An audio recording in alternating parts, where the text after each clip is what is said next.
a year ago. Well, a year this Hmm. August, Hmm. and we've like really been aggressively expanding all of our That's what's it good. called interviews and like digital space and all that at the moment. But yeah, they've been around for a couple of 100%. years now. Okay, okay.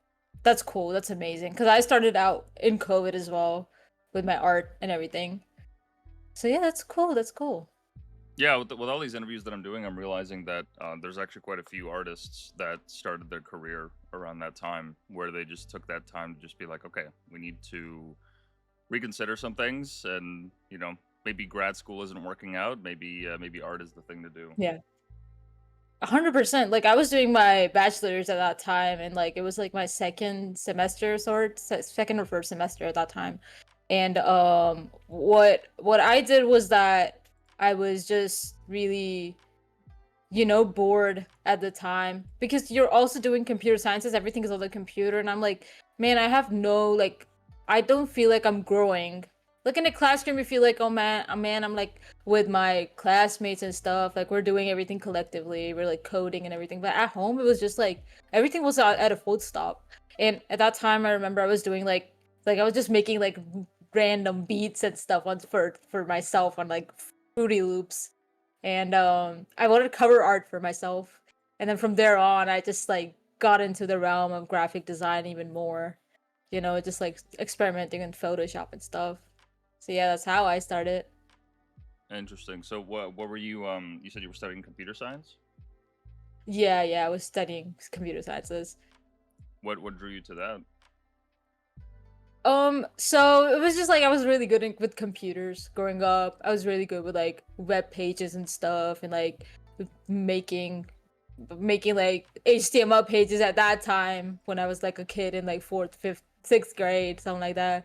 And like everyone was like, man, like Abel is so good with computers, like you should go for computer sciences. And like at that time the boom was like everyone wanted to either go and be a doctor in the field or be like an engineer, somebody to do with computers. They're like, oh, computers is the future. Like they could Hmm. see the smartphones, the website, everything. So I was like, okay, man, this is what I'm gonna do. Because I wasn't good at art growing up. I was like just good at computers and stuff to do with computers and like technical following instruction stuff. So yeah. Gotcha, gotcha. Did you ever play around with Pixo as a kid? This website building Uh, thing. I I I worked with another. I think it was called PZAP on Facebook, and I worked with that, and it's a PI. Yeah, that one. Yeah, and it was like the same as like every other generic Flash-driven website photo editor at that time. So yeah. Oh my god. Oh, this brings back memories. All the stickers, all the fun, cool stuff. Look at that Frutiger Oh my arrow god. kind of aesthetic. Yeah. Well, I was just doing this, and I was like, I, I was like, but it was it was cool. I really enjoyed the different pictures and everything. At that point, at that moment, like, oh, I'm just gonna edit my picture, take pictures with the web with a really shitty webcam, and like at that time there was what's that one app, photo editing app as well on the phone, an iPod. It was really old. It had the filters, all those things, bro. Yeah, I Not used to make Instagram, but those. I'm trying to think of what other photo Yeah, editing this one. Retrica. I remember Retrica. it. Yeah, that was like so so insane. That moment, that ear, those ears were just so cool. You can't bring that back. You can't bring that aesthetic back. It's just Oh, so special. these. Yeah, yeah. Yeah, Like the when people would take classic. photos at the iPhone store at the mall. That whole Yeah, trend. Oh my yeah. god, I totally forgot about that. Holy shit. Exactly, exactly. Holy That was shit. a vibe. Yeah, those are insane. But like, the thing is that you don't really like that. Though that this was the shit back then. It Like, this was was. it. Like It was the thing. if you didn't if you didn't take a picture with these like filters slapped on each other 50 times, then you're not cool. Like everyone Yep. hates you. Yeah. Oh my Yeah. god. Yeah, contrast And all the way up and like all these different filters. Yeah, I exactly. remember that. Yeah, just see the like scrolling on my e- Facebook feed. I'm like, oh man, they got it done. I want to go get mine done. Exactly. Exactly. Oh my god. Oh man. Oh man. But yeah, these are the things that inspired me growing up. And then I joined Tumblr. And Tumblr at Of that time course, was of like course. pop punk, My Chemical Romance. Oh wait, I'm getting out of the camera. But like My Chemical Romance, pop punk, and Halsey, and like all those the blue dye hair, and you Yep. know, the emo era, indie rock era, whatever you want to call it. But that was really special to me because I also joined like fandoms at that time. So I was like a Harry Potter fan, and it was like this entire fandom circle of like Harry Potter, Doctor Who, Mm-hmm. Sherlock, and it was like people had like really huge obsessions with it. And you know how gifts got like gifts or gifs, whatever, how I don't know how to call it, but like whatever you want to call it, they were really popular. Like people would make stylized gifts in like Yep. Tumblr, Yep. and I learned that. I learned how to make that when I was just like about 15 years old. And on my dad's laptop, he would go to work, and I would just be working on like Photoshop and stuff. Like if you just like, yeah, with the subtitles and with the color code, Yep. color grading, and Yep. Yep. like these, I learned all of this by myself in like on Tumblr, like just like trial and error. I was just doing all of this. I did it for anime. I did it for Marvel movies. Did it for Doctor Who, Harry Potter mostly. Um, and yeah, from there on, it's just like it was just my passion to. And I saw people making fan art, and I couldn't draw. And then I bought a Wacom tablet, like a Wacom Intuos tablet. It's like a Mm-hmm. small one. It's like this small, and it was just like, and I bought it, and I was like, man, I'm gonna make art. I'm gonna be so good at it. And I was trash. Like I did not touch that tablet in like the next few years because I just couldn't do it. So I just, so at that point on my Tumblr, I had like 10,000 followers just by making gifs of different things and like engaging in community, and people really like that. And then you know, Tumblr was bought out by Yahoo, and then all the restrictions on the content and everything else, and then Mm-hmm. everyone left the little circle that we had. So after that, I came, I was already a fan of anime and stuff, but after that I got into what's the thing is an anime called Haikyuu, and I was pretty into that. Oh, it's Oh, H. Yeah, that the one. volleyball anime. Yeah, I know that The one. Yeah. volleyball. Yeah. Yeah. And you know, you're a kid, and you just like that brotherhood, and that there's a lot of like, you ship, there's a lot of fan fictions, fan art, Mm-hmm. everything, and Mm-hmm. like high, and at that point I shifted my attention towards Twitter because all the fandoms and everything was there at that point.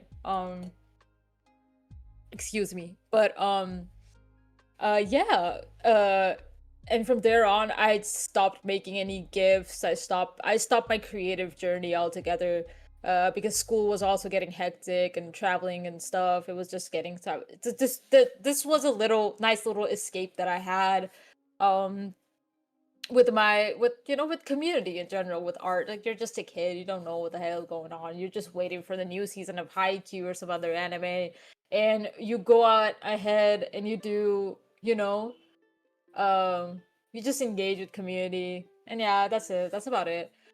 And yeah, what have to happen after that? Oh yeah, there was a lot of um join the Naruto fandom. Everyone loves Naruto. Oh yeah. Join that. Yeah. And yeah, that also like kind of, you know, I saw people making art. I always wanted to make art. I always did little sketches on my whatchamacallit, The tablet. uh like, yeah, my tablet, uh my art books, everything else. Like I made those things, and I really just wanted to draw, but I couldn't. I don't know why I physically couldn't. Like, maybe I just wasn't like, I guess, confident in myself. I really can't even right now. And I just wanted to make some art, just some good art. I've seen people in my life who in the past who have been amazing artists, and the way they work, they just inspire me. And you know, fast forward all of that, I just became like, I like COVID, before COVID, a little bit before COVID, I got into music production because I was really inspired by MF Doom and Mad Lib, and I was like, I'm gonna make samples. I'm gonna sample beats like Mad Lib does or like Kanye does at that time when Kanye wasn't a rap person. But Yeah. I was like, but at that time I was like, man, I'm just gonna do my level best to just be, someone creative, someone who can, like, I was just making myself learn. I had a really shitty laptop. I couldn't do shit. And then after that, I went on to whatchamacallit? I went on to making album art, like cover art for my SoundCloud or whatever, wherever I was uploading the music. Hmm. And I was like, man, I need to do something good. Like, I need to do something no one has ever seen before. Even though I had like no audience, nothing. Is the I had no SoundCloud still audience. up? Uh, I don't know. I remember. Okay, I don't remember the name. Okay, the beats were actually good. The beats were actually pretty decent. Okay, for a person who has never made music, it was pretty decent. And oh man, that was a time. And I had my really small 4 gigabytes of RAM Lenovo laptop. At that time, it was like some super computer to me. Or are you But I making beats made with? beats on a FL Studio, Fruity Loops. Oh, gotcha. Um, yeah, so I had a crack version of it, so I couldn't save Of my course. songs. Of course. So I had to like work on one thing and then just completely work on it, like like keep my laptop open and all of that. And then I needed cover art, and then I joined the graphic design community out of nowhere. I joined the graphic design community as, I think this was 2019, at the end of 2019, like as soon as COVID was about to start, right? So yeah, all of that. I didn't know you could make FL Studio pink or purple. I wish I could have done that. That's what I'm looking for right now. I don't know if it was, I saw it like on your page, but somebody made this Somebody crazy. made. Oh man, it was so cool. It It's was like so cool. I saw that. they you pan down and it turns like 3D, and there's all these like different like shapes and vectors and all that. Insane. I want to see if I can find it because that was like incredible. They made like, I don't understand how their computer handled it. Like, that's insane. It's so insane. I don't even know how they even begin to imagine like that sort of creativity. It's just awesome, insane. Um, and yeah, after FL Studio, I just got into like graphic design, Instagram and graphic design Twitter. Um, and the community was like just like mostly just like generic. I don't know if I can call it generic at that time, but when we were starting out, like when I started out with the graphic design community, it was mostly just like metallic textures, whatchamacallit, I won't call them metal, but like rave posters. A lot of inspiration by one of the artists that really inspired that 2019 2020 generation was like of designers and artists was like Gucci Maze.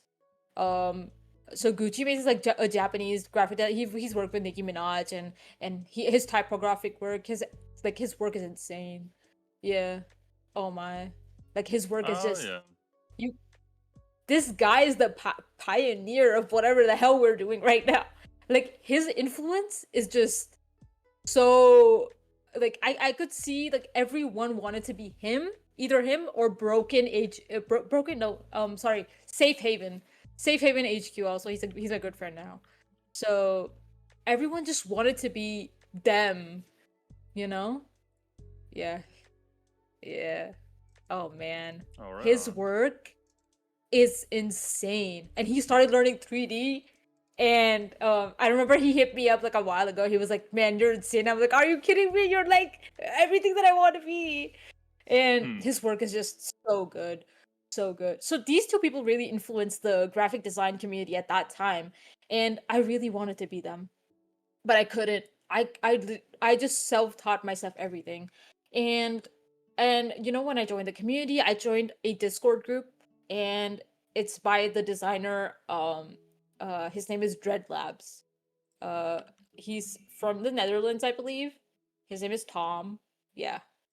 So this guy changed my life. Like his entire YouTube channel, him mentoring me. No, not mentoring me, but like being in the community, engaging with the community, seeing people in this Discord really like made me want to be better. And he was like he's my good friend right now, and I really really like appreciate everything that he has done for the community and for me as well. Like without Dreadlabs, there's no Abel or Baby Fiend. I really really believe that, and so I just with him and stuff, I started learning Photoshop, how to do metallic textures in Photoshop, and I saw people incorporating 3D into their graphic design work, and I was like, how the hell are people doing this? And then I heard some places, oh, they were using Cinema 4D. I Mm-hmm. heard some places they were using Blender, but mostly I heard the word of Cinema 4D, which is not free. And I downloaded Cinema 4D and I couldn't run it at all. The render engine couldn't work because I didn't have like a graphic card. Mm-hmm. And after that, I believe it was just like I downloaded Blender on my Blender 3D, which is just the software that I use on my broken, beaten down um Lenovo laptop.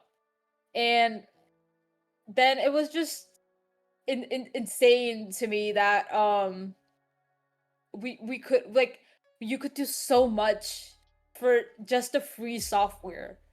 And it was I was just like experimenting on it every day. I was looking at tutorials by Ducky 3D, and that's what that's what made me more, I guess, better at shading, texturing, all of that. And I really wanted to make shiny stuff. I really wanted to be featured on Chrome Type, which is like a curating page on Instagram. And I really wanted to be featured there because I saw like if you search up a Chrome Type, you would understand. Yeah, like this is also one of the big names in like 2021, 2022 of the design. They only featured like really shiny, good art, like good artists. Mm-hmm. And I really want to be featured here. And I was like, man, what do I do? How do I learn? How do I learn this? How do I do it? And then I was doing commissions for logo type at that time. And I asked my parents, like, I need to buy a good PC with a GPU at least. Oh, that's what my good friend Munish has made.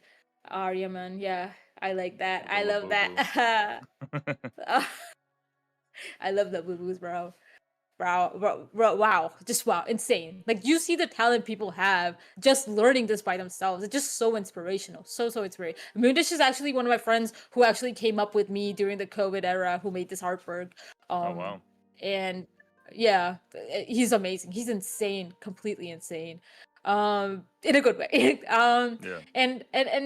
And yeah, I just wanted to be featured and saw people learning it by themselves. I was like, I can do this if I spend more like time. Like, wow, holy god, wow. Like if I could spend some more time with my studies, just making and being like making everything and being myself and stuff, like I can keep posting. I kept posting. I kept like learning in the process. It wasn't like I didn't hold my actually held myself to a standard. Like I need to reach this potential or else that I'm not going to like be oh my god, what happened to my webpage? I'm editing my webpage Um. at the moment, Oh, so there we go. I refreshed and it came ooh, out. yeah. So most of the willpower was just like I want to be featured. I want to be cool, and that happened over time. I kept posting. Oh yeah, I was trying to tell you about like what happened. I was doing logo commissions with Photoshop and Illustrator, and I asked my parents like if I need a PC with a GPU at least to render like in Octane render engine. Hmm. This was also one thing, like Octane in Blender uses a GPU. I really needed that in order to get those crisp metallic feeling that you have in those renders. Yeah. And my parents were like, okay. So I got to buy a used HP workstation. It was like trash. It had like a virus and everything, but I bought it. I got it, and I worked with it for like 4 freaking years, bro. And I've worked with that 4 years. My best works are on that little PC with like barely any power. You know, it wasn't like something like a good top-notch machine or anything. It was just like a normal computer that you would find at like a beat down office or something. Hmm. So after that, after I got my graphic card, PC, whatever, I started making more things. I started making characters in DAZ 3D. I started learning shaders more. I started making more metallic things. And I was really influenced also by Hajime Surayama, who is a Japanese artist. I think everyone has seen his work. He makes really good metallic structures when intimate poses and stuff. Like his work is phenomenal. Yeah, I just want to be him when I grow up. Holy God! Oh Like yeah, I see what you mean. he hands paints and airbrushes. Sorry, airbrushes everything, and I really just wanted to make actual art. I couldn't draw, so I could just create and model like this or texture like this. I think that would be easier. So my entire mission in like 2020 2021 was to make something shiny like Sorayama. And yeah, after that it was just I was just kept posting my work. Just kept posting work in progresses, my shaders, my everything, and that's how the community engaged with me. I got commissions and this and that. And that's how Baby Fiend is Baby Fiend. And wait, excuse me, but just looking at these amazing artists like in the community, and it's also like them working with brands like Dior and Adidas and Yeezy and whatever, like those really inspired me to just like be be a better artist, do better, like push myself to the insane limits that I could, push my hardware to the limits. Like my computer had blue screen so many times just working on renders. I can't even tell you because I just kept pushing the limit. I was like, I'm not gonna give up. I'm gonna do the simulations. I'm gonna do the hair particles. I'm gonna do everything. Like I'm not gonna give up. I don't care. I remember my PC at the time was like $300, which is a lot for me at that time. It still is. Um, but yeah, just had that drive. Just wanted to be good. Just wanted to like people recognize me and realize that this guy is making something out of nothing. Like he did everything by himself, and and yeah, that was what it is. Sorry for the yap session, but yeah. No, it's fine. That's what the show is for. That's no, that's really cool. I'm guessing you got like a better rig now, like an actual like a strong like Oh yeah, rig to make everything. my work actually sponsored the rig for me, and I barely had to pay a penny for it, but Oh, like that's right. I it's saw such a that post you made blessing. recently. Such a Yeah, that one. Oh man, so beautiful. Yeah, It's right crazy. here in front of me, but I 128 gigs I of still RAM. Jesus. it's just such a blessing. I can't believe it because this is the thing I grew up looking up to. Like one day I'm gonna have this, and I didn't have that vision. I had that vision. I manifested it for myself so much. Like my work sponsored it for me, and it was just such a great opportunity. Like this makes me cry every time I look at it. Like man, I did it. I kind of did it. It's kind of mine. Yeah, you did But it. yeah, that just means more hard work. Yeah, that just means like more work on my side. Like I need to do better. I could build better than this. I can have better than this. That just like keeps going. It just keeps going. It's just like that. Right on. Yeah, I love that energy. But that's a wicked rig. You're gonna be able to render in like minutes now, not even like hours or even Second. days.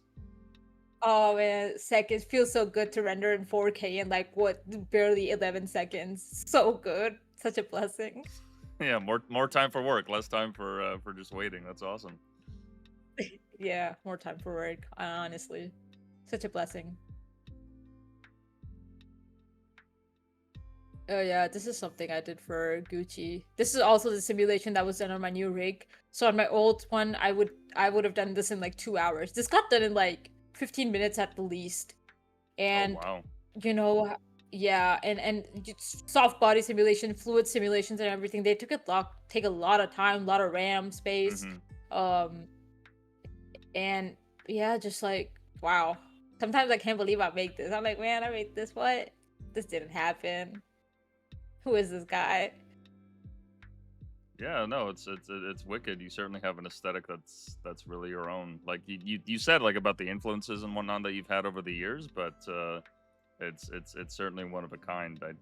I see people that like try to do stuff like this that's similar to it. Like there's this one jewelry maker by the name of Cal. I don't know if you're familiar, but he kind of makes things in Oh, the I love him. aesthetic that you were Oh, talking about. I love him. Yeah, I love his aesthetic so much. We're good friends. We've talked a lot. I respect his art so much. Yeah, I've been trying to get him on the show, but we'll make it happen. Oh, looks like we lost. Oh, sorry, you got cut off. Oh, you got Yeah, cut looks off. looks like Wait. your Yeah. video went down there.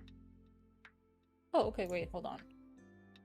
Um, should I join again? Wait, refresh. Yeah, try Uh, rejoining the room there.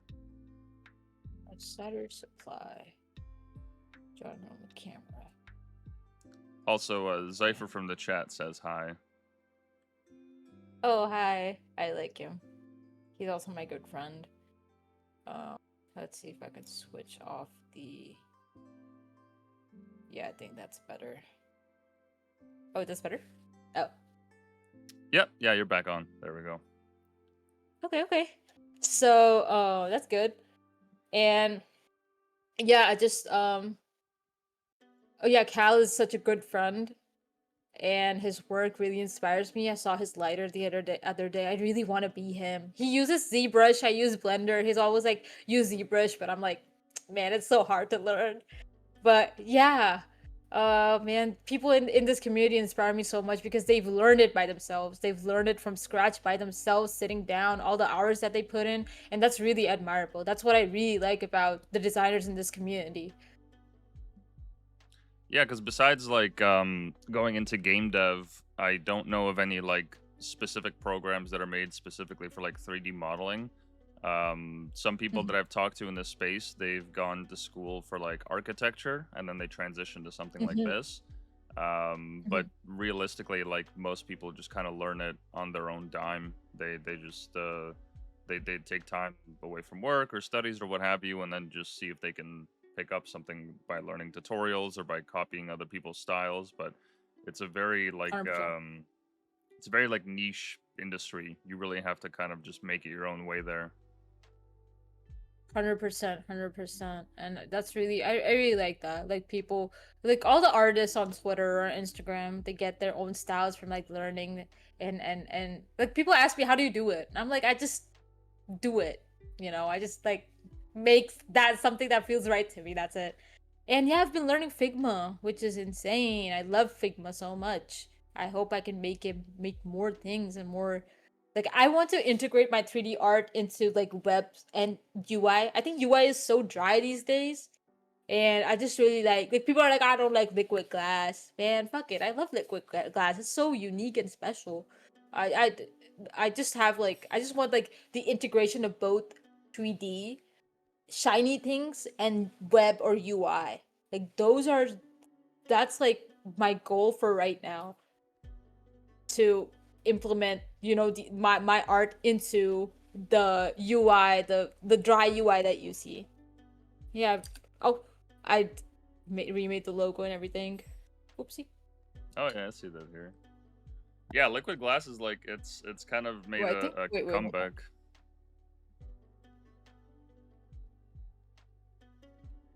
Oh, I think your mic just went out there.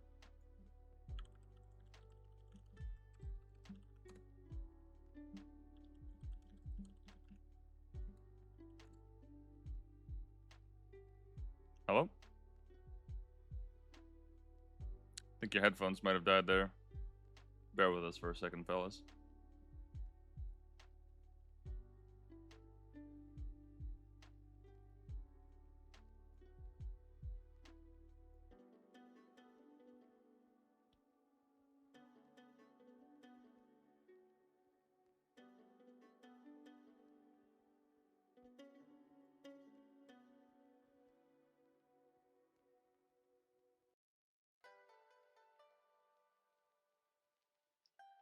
We're gonna be right back, guys. Just having some technical difficulties.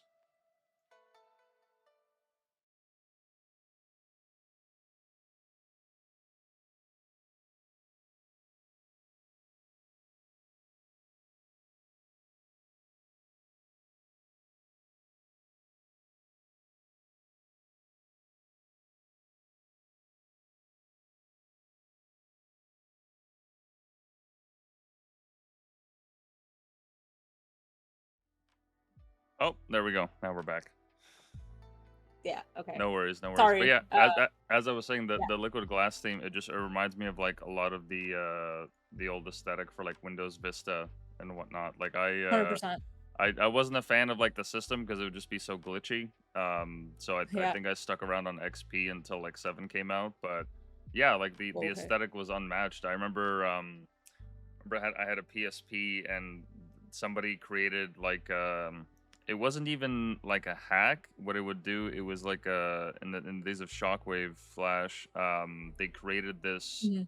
this page that you could load into in your web browser. So you would Oh. put it on the SD card of the PSP, and then you'd load it up through the web browser because you can like load up files like that, and then it would make it look Yeah. like Yeah. you Yeah. had Windows Vista on your PSP. Let me see if I can actually. That's so cool. Yeah, it wasn't Oh, like that is insane. it obviously like wasn't the operating system. It was just like some kind of layout that somebody took the time to make.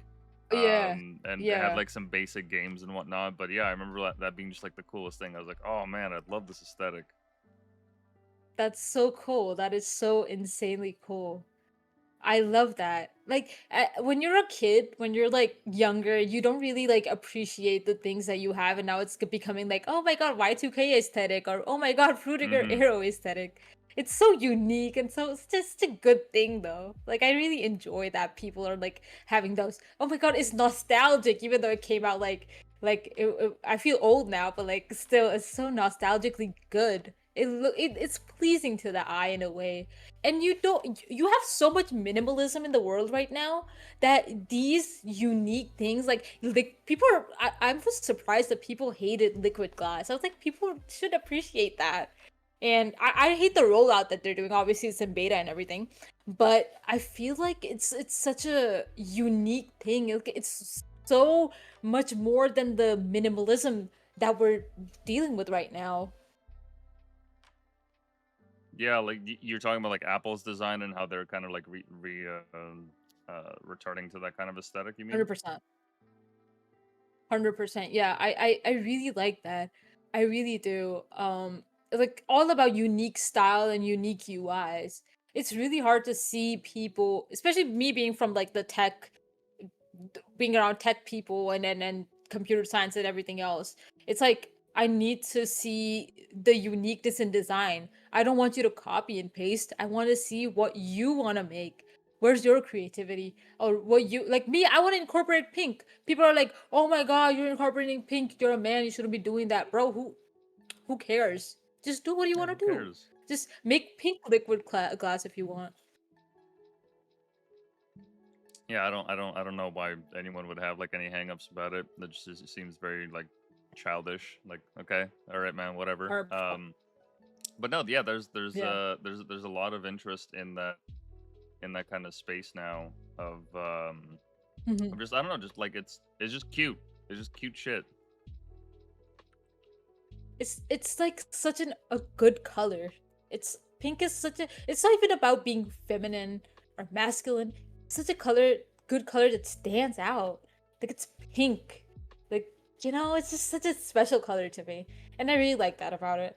And people are like, "Oh, how do you see when you're doing Blender, the peak, blah blah blah?" Bro, I change my theme when I'm working. Obviously, I'm not gonna be like on light mode the entire time, um, but I change my theme according to my art, and I think that's really unique of me. Obviously, I'm so smart to incorporate that, but yeah, just my try my level best to make it all unique, because it's just a render, you know. How can I make it like better? It's just, if it's just a collar, if it's just whatever it is, it's a cat, whatever, how can I make this more?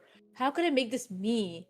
And I feel like, Pink Blender has been around for a while, but I wouldn't say I'm the pioneer or anything, but I'm the one who like normalized the you can change your themes in Blender and show off your work. I see people doing it now, and I'm like, man, that's cool. That's good that you're doing it. You have a blue team, you have a pink team, orange, whatever. Go for it. No one cares. Like, everyone just loves your art and would love that entire overlay and setup. Yeah, right on, right on. So, in terms of UI, are you working on any like projects with that right now? Like, are you like whether it's commissions or otherwise?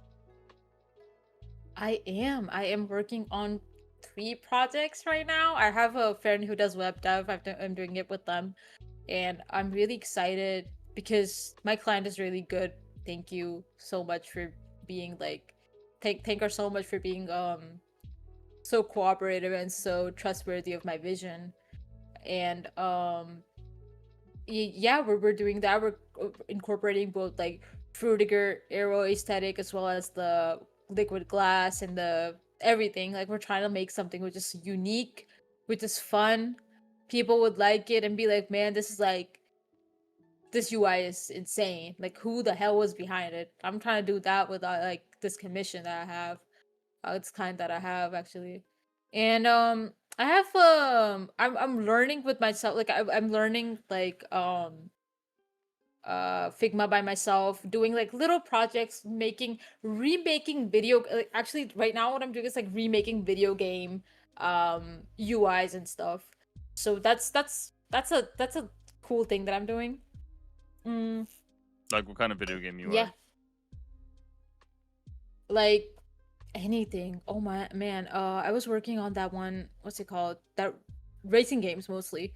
I really like racing games, UIs and stuff, and like I think I posted one on like Twitter, and like we have Forza, we have what was that, GT racing something that was really good. Like, oh, like even FIFA 11, FIFA 14, those games. I just like their UI is so special, so good. With FIFA, let me see if I can pull up some example. Said FIFA 14. Oh no. Oh, your video's gone. Yeah, I'm gonna reconnect. Wait, oh, did I reconnect? There we go. Okay. So nowadays, if you look at UI, you see that, like, I was playing Ghost of Tsushima, as I said, and it had just like the anime. Like, it's a great game, and but the starting screen is just like generic. There's a sword, the sword one, yeah, Yeah. and that 4 options, bro. Like, come on, like, let's make it more unique. Like Persona 5's UI is so good. Persona 5, Persona 3 Reload, those UIs are like so artistically so good. Like, you can that's just so sweet. Such a good, oh, it hits the spot so good. So good. Like, oh man, it's different animation, different style. That's what I'm talking about. But when you have something memorable, you need to like be like, man, have you seen like the UI of like Persona games? Like, and Metaphor is also by the same company as Persona, and I just want to be rememberable, like have memorable UIs like that. Like, that's so cool. That is so Yeah, it actually like so it holds some kind of like a theme for the actual game. It like the motion or what have you. It adds to it. Like there's a exactly. fluidity to it. It's not just like a menu with a drop down list. Exactly. That's what I like about games. Like, in tech UI, like in web pages, it's so boring. Everything is so streamlined. I get it, it's professional, But come on, man. Like, just a little bit of creativity would go a long way. Everyone would find it fun. Like, I see UI UX designers, not to be shitting on anyone. Obviously, I see them. My friends are some. And they're like more like the very minimalistic, I don't like that. Red and blue and aesthetics. They have no sense of color. And I just want to like deviate from that and make something which is better. Those faces icons. Oh, come on, bro. Yeah, everything is like Come on, all the edges are rounded and everything is just a polygon and bruh. yeah. Yeah, it's just man.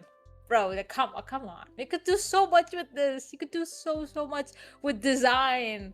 Just be expressive. Why are pictures black and white? Like, come on, let's be more expressive. Be more like, I get a user experience is like, oh, it should be easily navigatable, but like, let's find a balance between creativity. Let's find a balance between creativity and like, the design you're delivering to the client. Just that really disappointing. They're Yeah, gonna beat me with hammers. it's all kind of just like melded into similar styles. Like yeah, there's apps like here and then that like have some kind of unique touch to them, but like for the most part, Mhm.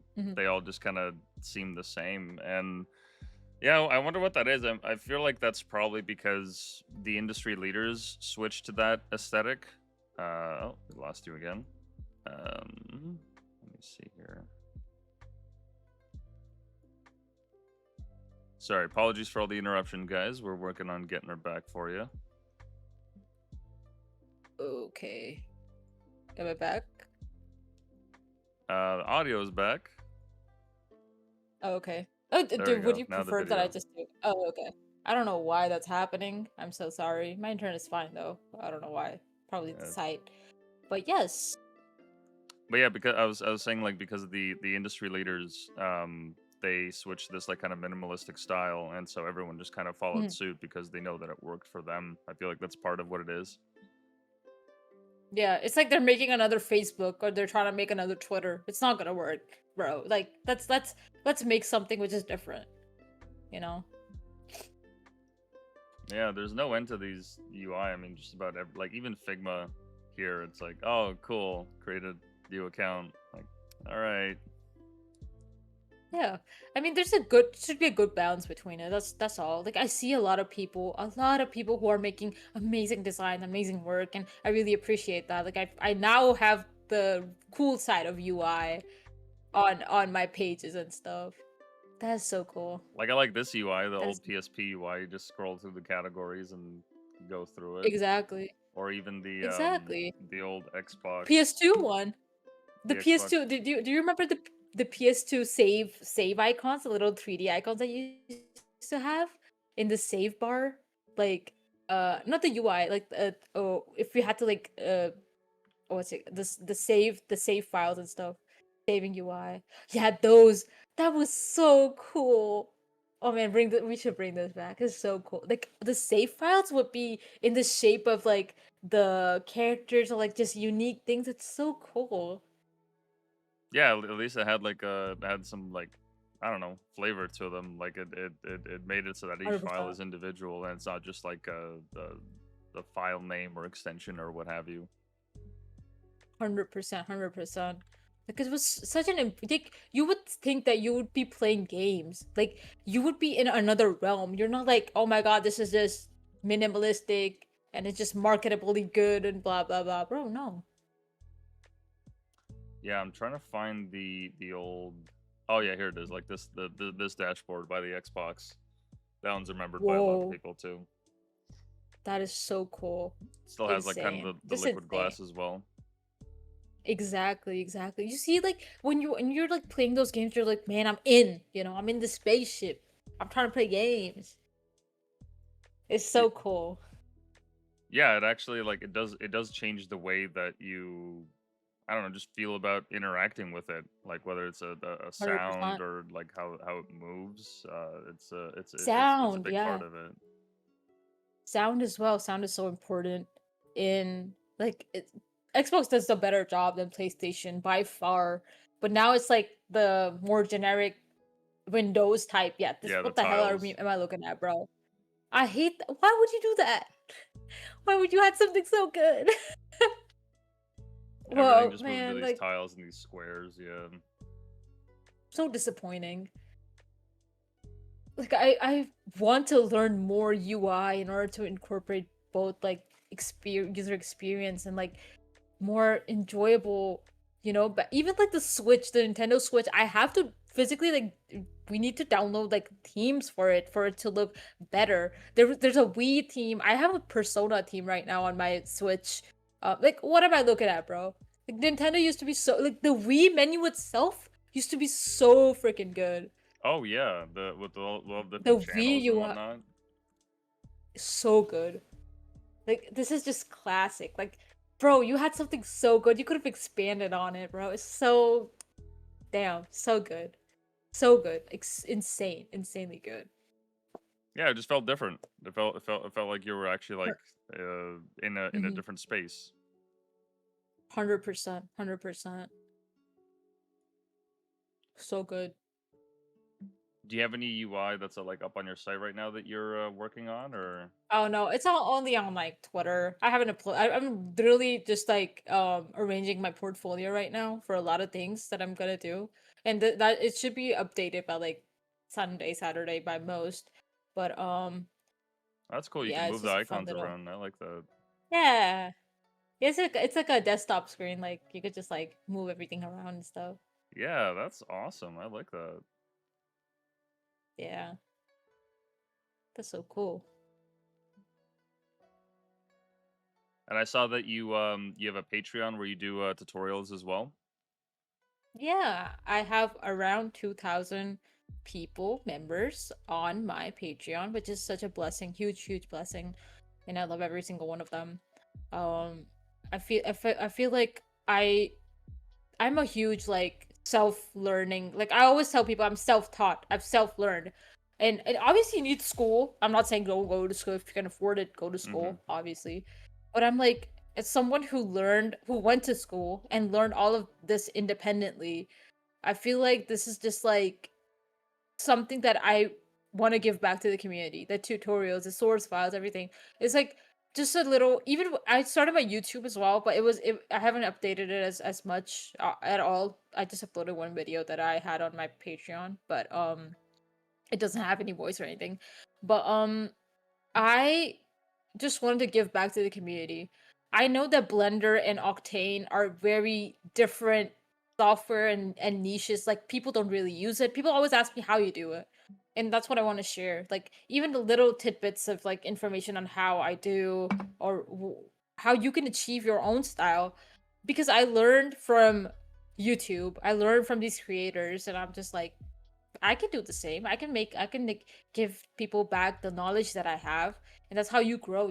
When you're teaching someone, when you're like uh, showing your process or anything, sharing your process, you learn more from it. You learn people's feedback. You learn the questions that people ask, and I never did this.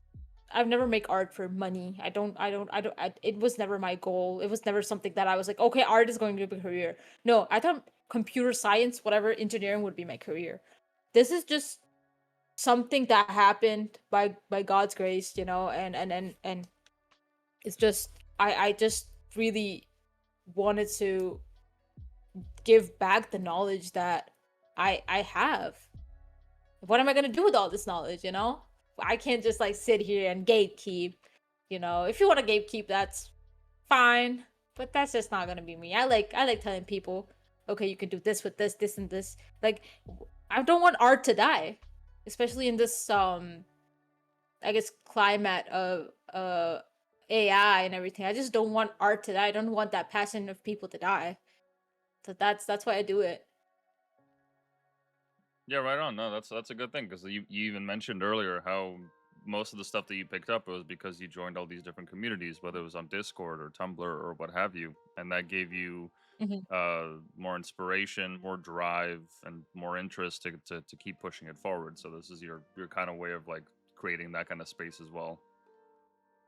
100%, 100%. Like I try to like I've been in this community and I face like a lot of backlash about a lot of stuff that I do, obviously being queer, being, you know, trans or whatever. And kindness goes a long way. I know that for sure, 100%.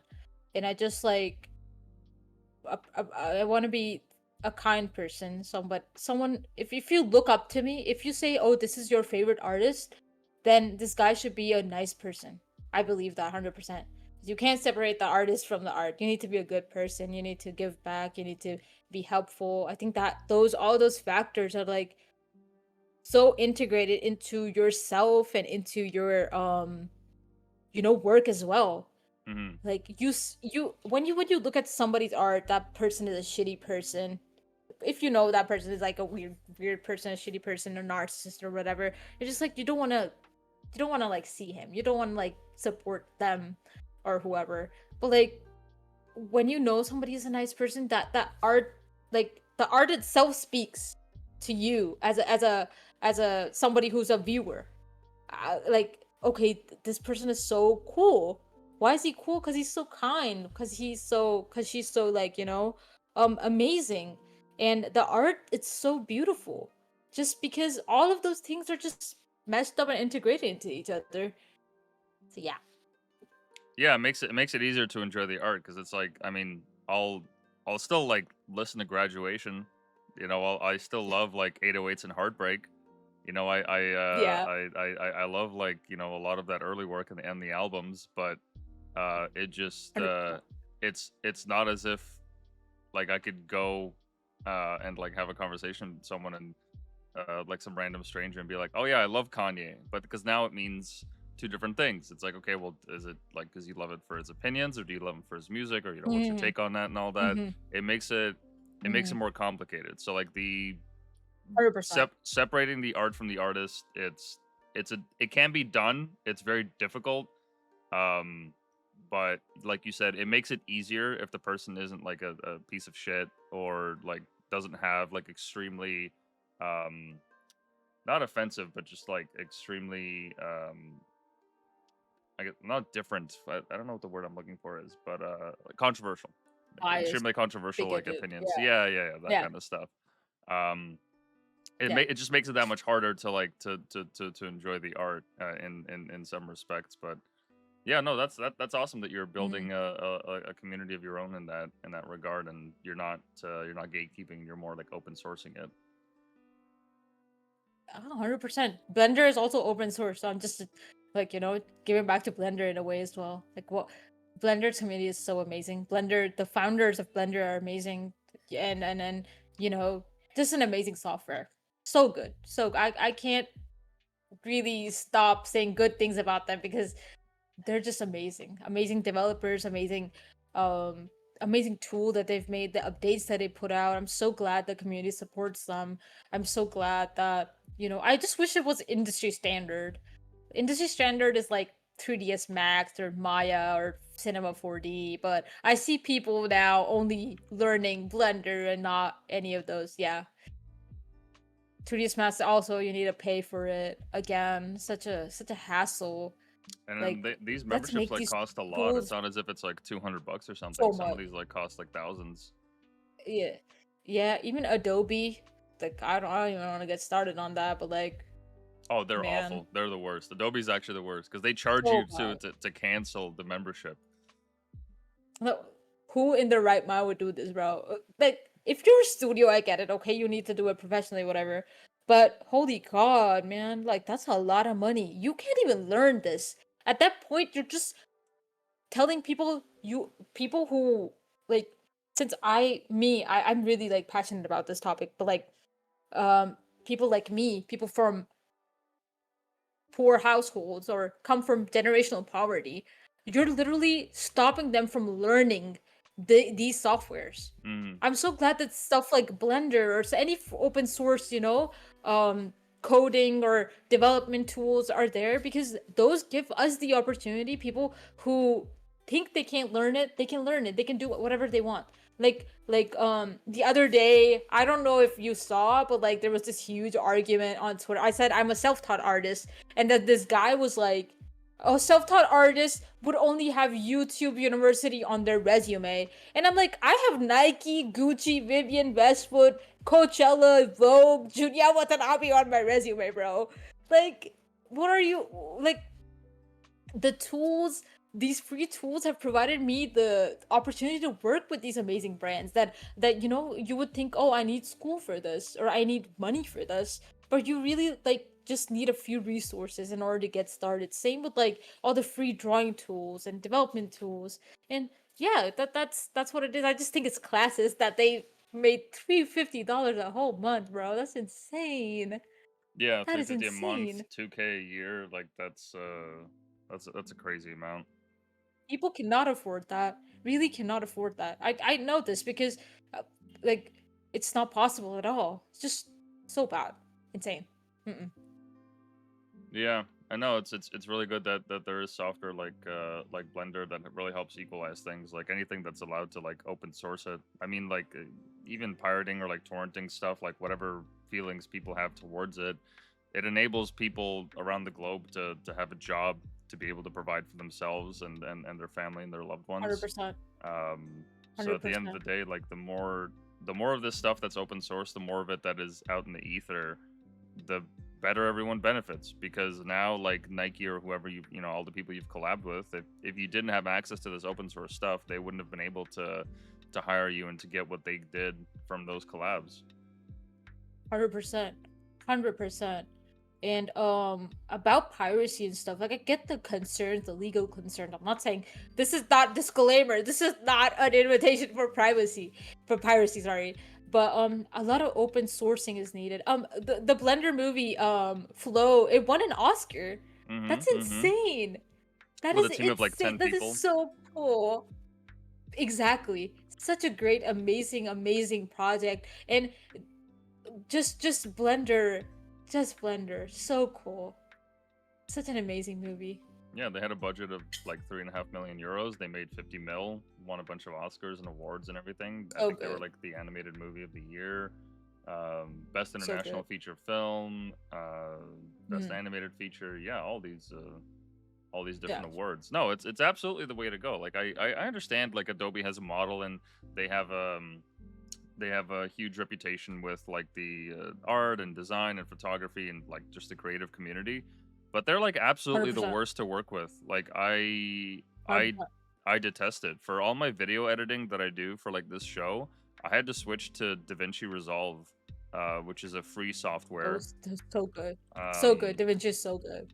yeah, they have Yeah. they have a free and they have a paid version.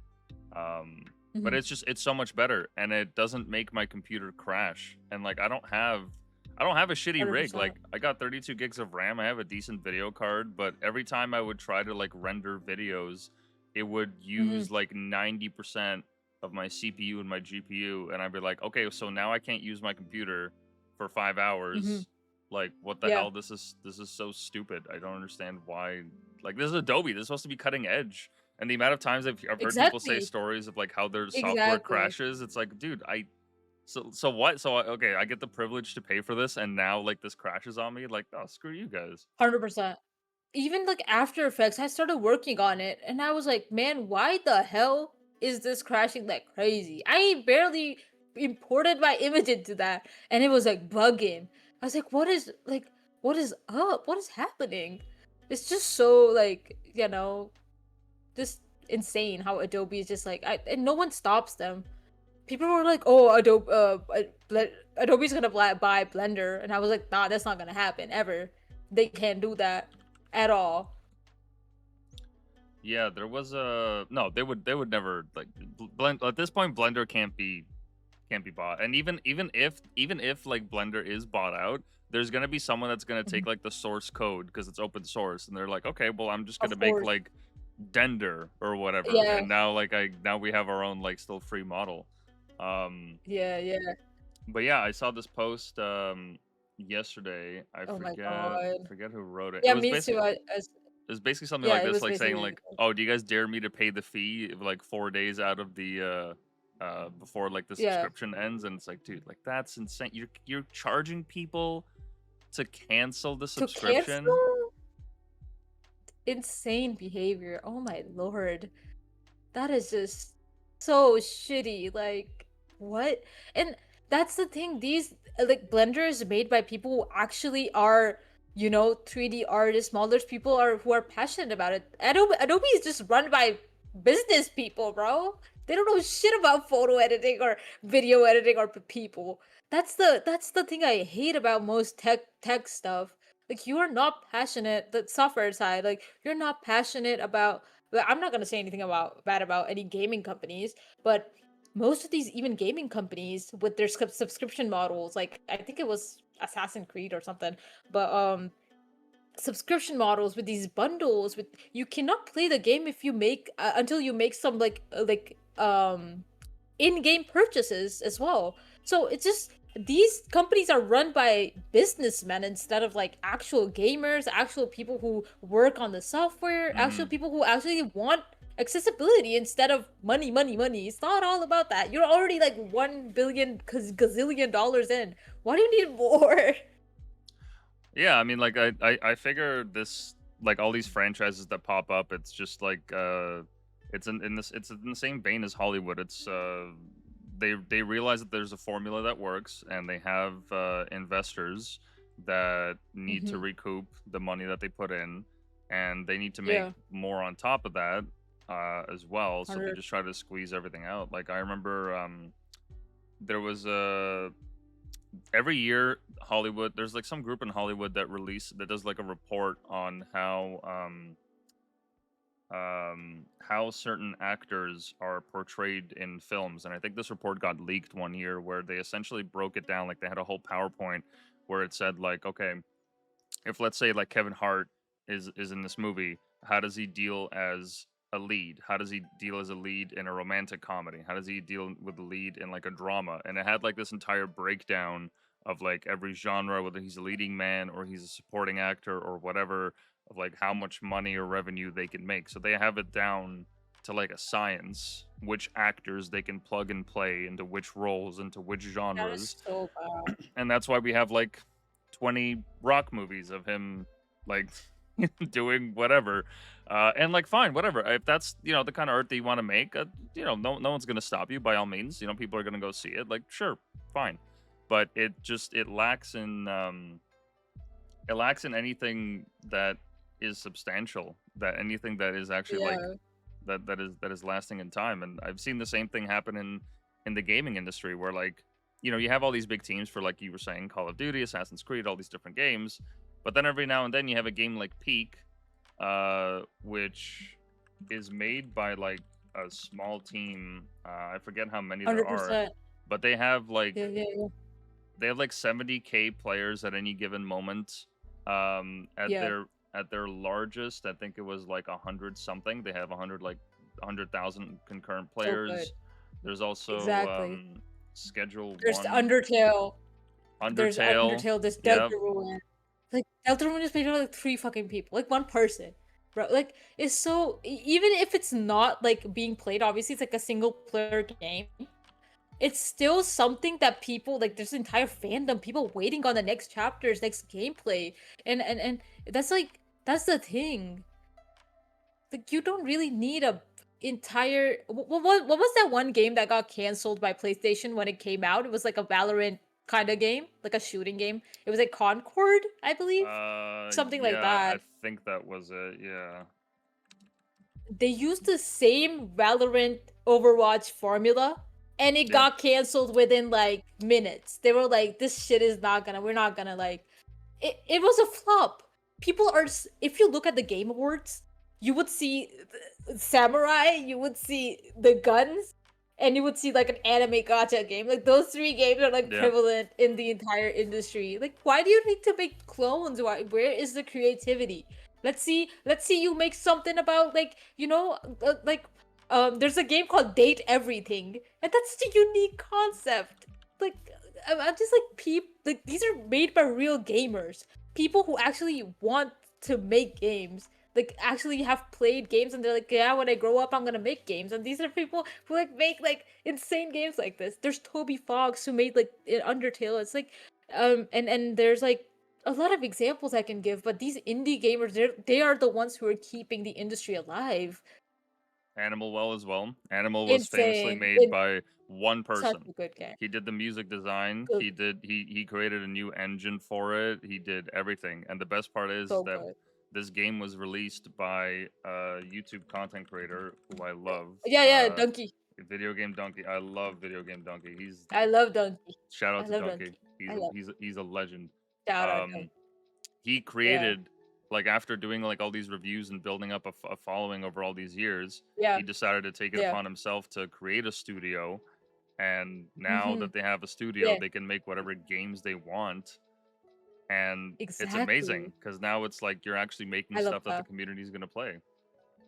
People were so skeptical when his gaming studio came out, Big Mode, yeah. It came out. We were like, oh, they're just gonna make like random, but like the games that they're putting out, they're so good. Star of Providence is so good. Oh, yeah. Even like Animal Well is so good, so good. Like these are the games actually made by gamers. Like not a content creator, not someone who wants money, someone who actually believes in the vision of games. Mm-hmm.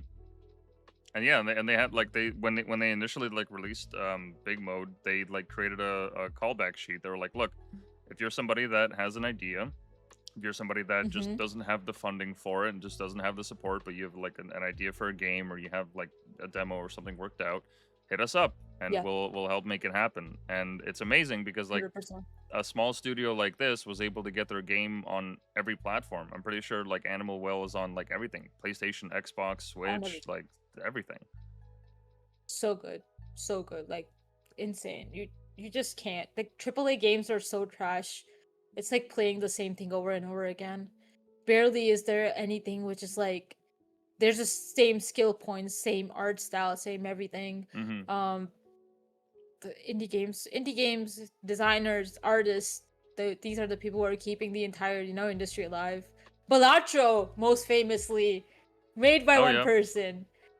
Such a good game, so addictive. Holy like you can't make it up. That is just, and people are making Balatro clones. They want Balatro in the casino now, and he's like, nah, I'm not gonna let y'all take this idea.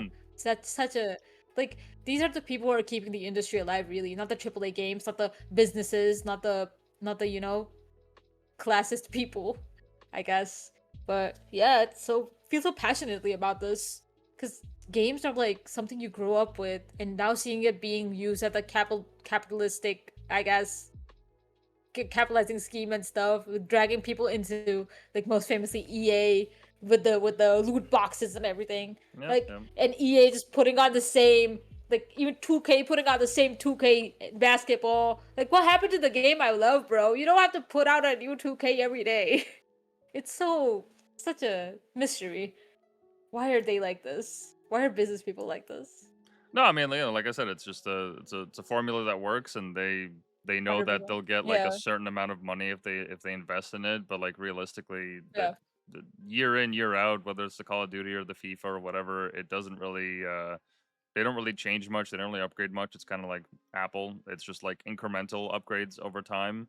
Yeah. But that they know that it's enough because they already have like a big enough community to actually do it. So yeah, I guess Hmm. that's what they keep pushing with. But like that's fine. Like they want to do their thing. Like okay, we'll be over here in our own little corner playing playing other Exactly. stuff that we want to Yeah. actually play.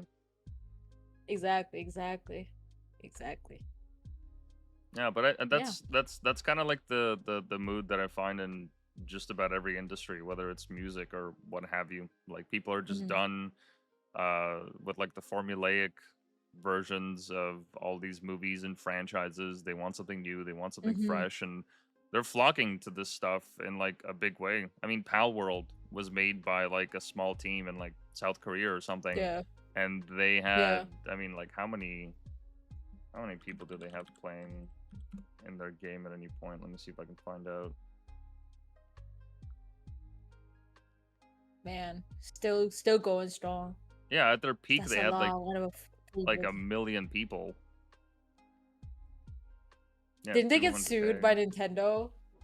Something Got like sued that. by Yeah, Nintendo. they probably got like sued. Like there's a lawsuit because they Don't say even. that it's an Yeah. infringement on Pokemon. It's like, okay, well, are you gonna sue Digimon next too? Like, come on. So bad. Like, oh my god, I don't want to say anything bad about Nintendo, but man, come on. We don't even own games anymore. We own licenses now. Like, how Yep, wild is that? You that you too. own a digital chip that has a digital code. Like, Which can be taken away from you at any moment. I mean, I heard that like the it's- Switch, like people are now getting locked out of the device if they are found to be quote unquote tampering uh, with it. And there was this one person that like had their this girl had her like younger brother put like some inappropriate name as their Switch name, and she got locked out uh-huh. of her account like completely. Couldn't use the Switch. It just became a brick. So she frantically had to write to support. She's like, "No, like you don't understand. It was just a joke. Like I don't know why you're banning me for just like this That's username." And like the support person like that she got in contact with, thankfully they were able to help her with it. They kind of laughed, but it's like, why is that even? Why are you putting such a hardware limit on it? Like the reason why gaming is fun is because like you give that space for people to just be silly with it. I don't like that. That's ex- so counterintuitive. exactly that system is like $500. If I buy something for $500, I might as well do anything with it, bro. I'm gonna name whatever I want to name myself. It's just so silly, so silly. Like for no reason whatsoever, you're getting these little limitations and stuff on there. You know, Yeah, they're really trying so silly. they really try to like to curate the experience so that you have like all these guardrails that are around you for it. And Yeah, from the stance of like I don't know, like I don't even know like what would even be like the worst thing that you could like what are the actual consequences of not having those guardrails? I mean like the when I growing up like I played a lot of Counter-Strike, and um in the custom servers you could spray like whatever image you wanted. So naturally, right, teenage boys, they just find like the most inappropriate shit to spray on the walls, and like you're just playing and all of a sudden you're just like hit with this like I don't know whether it was porn or what have you. You're just like, oh okay, I don't want to see that. But I just like keep pushing it, just keep walking whatever, and like just keep playing the game. But e- that was part of it. Like exactly, it didn't do any psychic damage to me. It didn't like kill me on the inside. It was just like exactly. whatever. Okay, I'm just gonna keep it pushing. Exactly. Yeah, that's the same thing. Like, so like, I get it. Like, okay, yeah, it's supposed to be whatever kid friendly, but it's a shooting game. You're Yeah, shooting people in there. I think that should be the least of your concerns to have pornography on there. That is just yeah, insane to me. yeah. Like all the, like Even now, like Call with of Duty is they have like a yeah. bot that's now like scanning, like actively scanning Oh people's like man, voice chats and come whatnot to on, like ban them. And it's like, okay, dude, I understand. I get like harassment and like death threats. Okay, that's one thing, but hundred realistically, percent. like come on, like we're literally killing people. That's the game. Exactly. League of Legends doesn't have a voice chat yet, just because they're so scared. No, they do. Not any.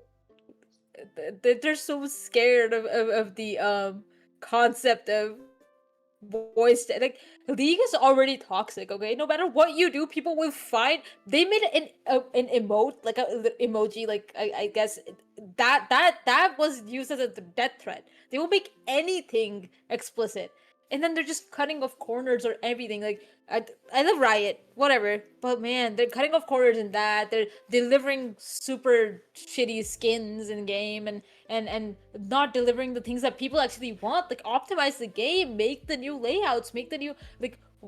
This game is 10 plus years old, and instead of spending all of that money on like esports, whatever, just like make the game a bit better, balance the game a bit better, do it's just run by businessmen at that point. Just no real gamers in that little that game anymore. So frustrating to see. Yeah, and it's kind of funny because like League of Legends started out as a mod. Like it wasn't an original game. It came from like the Yeah, same vein as like Dota 2, and Dota 2 was a mod of like it all started from Warcraft 3. And the same thing with yeah, Counter Strike, and Counter Strike was a yeah. mod of the original, I believe it was Team Fortress, um, Yes, yes, yes. and that spawned out of that, and like now there's this huge scene. So like and yeah, any kind of Ex- like Yeah. move to corporatize it or to clean it up, it just on the face of it, it's just like, okay, Yeah. well, you're kind of neutering the game. You're kind of removing the thing 100%. that makes it interesting and unique. And there's always a mute button, man. You can just mute people. Like, 100%. why are we being so 100%. sensitive? Like, what why are we pretending like I can't Mhm. go on some website and just see like the most gory and horrific shit. Like on my Twitter timeline, eventually, like I'll Exactly. see like footage from war and whatnot, and it's like, okay, so I can have that, but Yeah. like League of Legends can't Yeah. have voice chat because people are so sensitive. Like, okay, And yeah, and okay, if we're talking about okay, we make it child safe and stuff, we're literally killing people, executing people, this and that, like all that comes into play. Like, come on, why are we? Well, what are we doing? What happened to video games? You know, that's yeah. the But no, it's it's yeah, it's it's good that at least like even with that, the counterbalance is the fact that like people can create all these like indie genres and indie games just on their own 100%. and make Yeah, like millions and go on to do even like greater things. So like I think we're just at the I think we're at that point right now where it's like that corporate model has worked for the longest time and that's what they're used to, but now indie mhm, games are like just going on the uphill, and eventually it's going to get to the point where they're going to 100%. I think swallow that up, and corporate games are going to I'm become saying, like the niche. oh yeah. Yeah, there was that thing that happened with Unity. Unity something like with the engine, like it's gonna like do something. It's gonna raise its prices or something for indie game or something like that. Some controversy happened. They were trying to like shut down the entire indie scene or something like that. And I was like, man, like why do we hate people who wanna work on shit? You know? It's kind of like I think it was Unity or Unreal. No, because Unreal's free. Unreal would never. I don't think Unreal would ever Oh do yeah. that. Yeah, yeah, it was just something like about like they were like limiting indie gamers to do like yada yada yada. Um, oh yeah, yeah, yeah. Yeah, in 2023 Uh, they announced pricing changes, yeah. and they were It's planning to just implement a so runtime fee that would charge developers so every time someone installed the game. Wow. so stupid. You don't have to be that greedy. Like there should be like a point where your greediness should end. Oh man, Yeah, no, they really tried for it. No, but thankfully it says here that like over a they thousand really indie game did. developers signed in an open letter of Yeah, protest, and that's good. prominent That's studios good. behind hits like Among Us, Cult of the Lamb threatened to Slay the abandon Unity Spire, entirely. Puzzle. Yeah, Hades. Oh, Hades is also one of my favorite games. Also, like made by like 7 people, I guess, like 6, 7. It's such a good game, and it really like integrates the point of new design, like unique design, unique perspective on roguelike games, and like having like you don't really need like 50 billion people in order to work on like such a good game with like I think it has like a 10,000 dialogues in that game, and every single like level is unique. Like they made that experience so good, and now they have Hades 2, and they made it work in like what 3 4 years. I'm saying it's such a great game, such a great game. So good. Characters are so good. Everything is voiced. Everything, man. Like such a great game. yeah, no, it's So been good. really good to see that that people are willing to actually buy more of these type of games and give them more attention, and like whether it's games, music, what have Exactly. you. I think it's all just moving Mm-hmm. in the indie direction. Like it, you yourself are an But example of it. You learned everything from the ground up, and maybe learn some things from school and whatnot, but mostly just self-taught off of YouTube and tutorials and community and whatnot. And now you're able to 100%. live the life that you're living, designing exactly what you want to design. Like that speaks for itself. Exactly. Exactly. Exactly. And there's no like corporations or anything that could stop me from being or doing myself, being myself or my style, anything. That's what really matters, you know. It's such a privilege, honestly, to do that. Yeah, no, it's awesome. Wow. But Yeah. what is it that that kind of like drew you to this aesthetic initially? Is it just because of nostalgia or? So, my thing was that I really wanted to make something shiny, really shiny things. That's just like yeah, you just like them. It just like feels so good in my eyes. It feels so nice to look at this. I'm like, should be shinier, should have the right colors, the right vibrancy, and that really drew me into making it something like unique and something which is like I could like work on it for I do this post processing process that you're seeing right now. Like Hmm. I do this for hours on end. This is the most difficult part for me because I want it to look so good.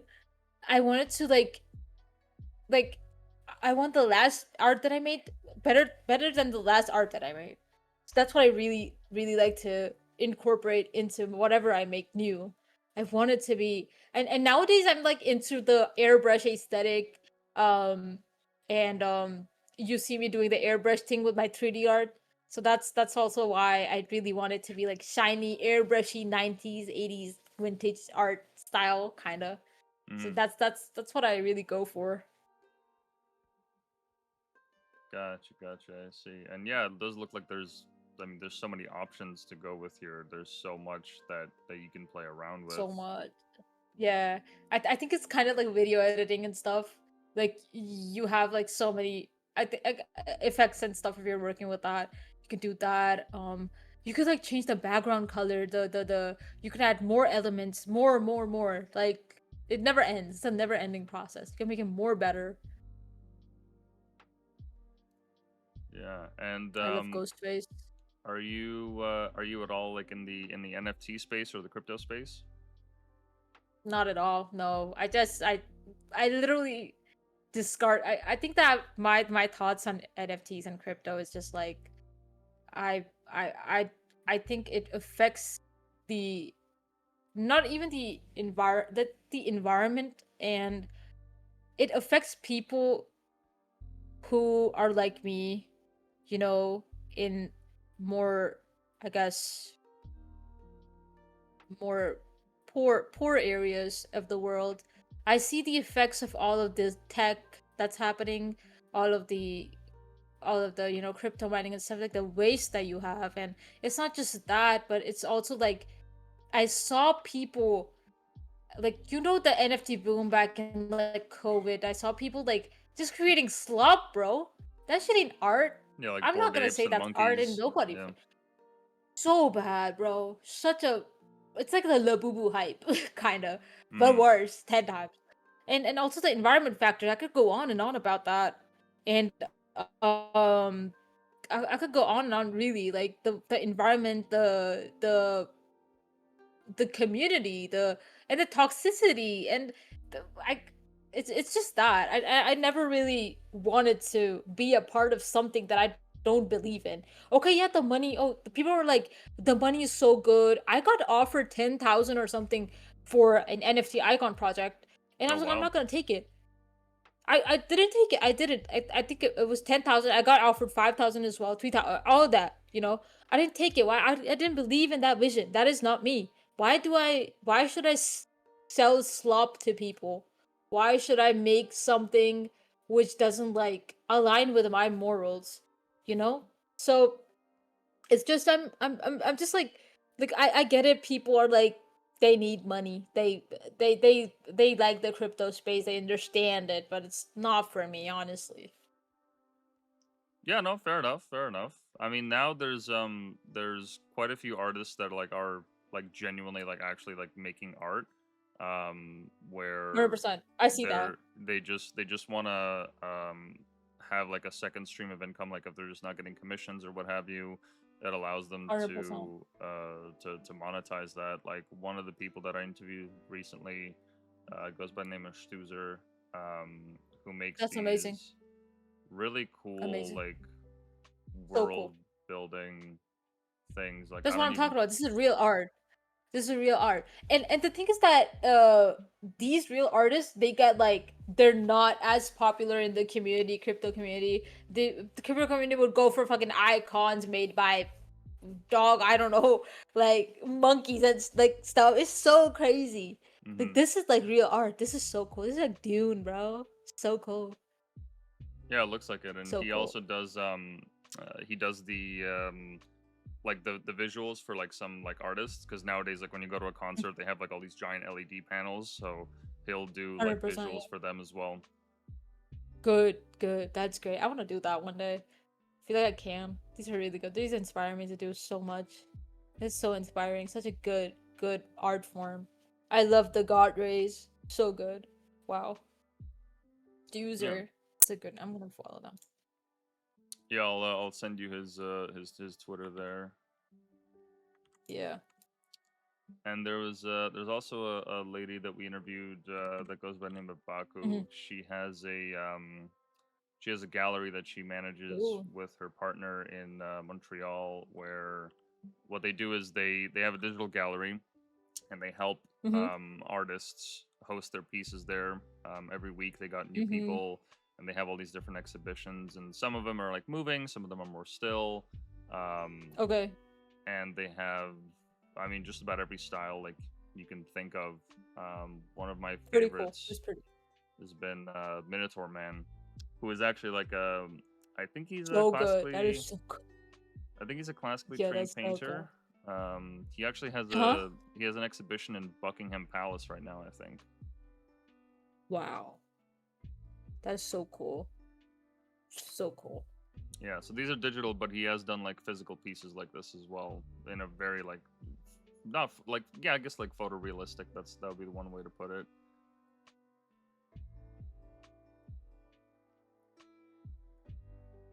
Yeah, he'll sketch them out and Like, then artists and stuff. final. Oops. Oh yeah, he disappeared Like there for a my second. oopsie. Okay, hold on.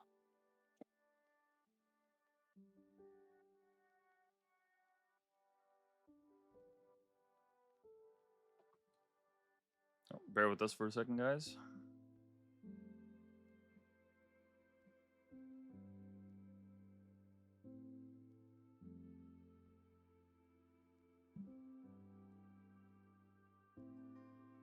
Okay, can you guys hear me? Yeah, Okay, I can yeah. hear you now. Oh, wait, let's see There we me. go. We're Oh, back. okay, okay. Oh, okay, yeah, we're back. All right. But yeah, I totally get what you mean by the NFT space, because it certainly does have that reputation of like people just wanting to flip, um, different like images, whether it's like the board ape or what Yeah. have you. And it wasn't like I'm not criticizing a real artist, obviously. I'm just criticizing Hmm. the people who want to do the NFT business. They're like, okay, we're gonna hire this artist and they're gonna make like 100 and bunch icons, and then we're just gonna like put it on the market. We don't know what the um we don't it's such a common thing, you know? Like I get CryptoPunks and the Bored Ape and stuff were like the first ones, and now everyone is doing it. It just gets so boring, and you don't know if it just like kills creativity at the end of it all. Like, what the heck am I looking at, man? Yeah, so from my understanding, So these NFTs, or like these types of NFTs, what they actually are is they essentially allow you to get into a club. So it allows you to be part of that community. And if you're, let's say, like you're operating in the crypto space, like you're building software on top of the blockchain or what have you, you're just building a business. This allows mhm. you to interact and to network with people that are in this industry. So they have like events that they put on across the globe. They have like giveaways and stuff that they do. They like invite people to have like all these different talks, and they have VCs and whatnot in the space as well. So Yeah. there's like, but for some of these like types of collections, it's essentially like just like a you know a card to, or like a key to get into an exclusive club, from my understanding. The board Okay, ape, that makes that. Yeah, yeah, the that makes board ape sense. That stuff, makes I sense. didn't get. Like I would hear headlines, but like, oh, Justin Bieber bought this one for like 300K or whatever, and it's like, okay, but that, That was just wasteful like, at that what's point. Just the, wasteful for no reason. like, is the value in like in the fact that you can flip it? Is the value in like the network that it gives Yeah, you? Like, I don't know. that's the thing. People are like for flipping it mostly. I don't see anyone saying they want to buy Bored Ape just because the art is good. I'm a real artist, so I'm an artist, so I don't really like understand all that. Like, if you want a Bored Ape and if it's like a good Bored Ape, like real good, and it's worth the $1 gajillion, then go ahead and buy it. But like, if you're just buying it just to wait for something to have its value, like we could see like how crypto and the NFT space is right now. Like it's not doing that good. And yeah, it's just Hmm. like that's not for me. It's just not for me. I don't I want to understand all that, but it's just not for me. I understand if people want to do it, but it's just not for me. No, that's fair. That's fair. Yeah, the Mm, the space has certainly died down as of late. But I think it's gonna 100%. be. I think it's gonna become a more useful utility as time goes on. Because I've actually heard some people what they do is there's this basketball league in the U.S. I think it's called the Big Three. It's hosted Oh yeah, by yeah, yeah. I believe Ice Cube, the rapper. He's the one that helped Yeah, create yeah. it. And so what they have is they actually gave out or sold player cards as NFTs. But when you buy a player Okay. card, you actually have a stake like in the team. So now you become like part owner. So you That's a actually useful case then. exactly. That's like you're investing in the that makes sense 100%. But like how many NBA teams are doing that is what I'm trying to Well, say. it's Like not I even the get it if NBA. that's like a It's a separate league altogether. So exactly exactly yeah. exactly. It's like it's if I would understand it from a business standpoint if somebody wants to do it, like if they're actually gaining something from it, like that makes sense. I get that. I get that if you want to buy the card or whatever. But just not for me. Not something I believe in or want to do in the future at all. Yeah, no, that's fair. Yeah, another use case I Yeah. heard was that there's this type of scam going around where like somebody could get access to the deed of your home and screw with you financially that way. So what some companies have started to do is they make their deed to like a house as an NFT, so that like only you could own it, so long as you have the address and you have the codes and everything, then you own it, and then you're Oh. impervious to that scam because now it's not like a piece of paper that's lying in some office somewhere, managed by people you'll never meet. Like, no, now you actually like you have the thing, so you're kind of That's you're that's safeguarding good. that. I think that with crypto you could do a lot of I have because I am someone who worked in like AI and stuff, like not AI as in pictures and images, but like someone who worked with how artificial intelligence is, what goes behind all that process. Oh, looks like we lost her. Apologies for all the interruptions, guys.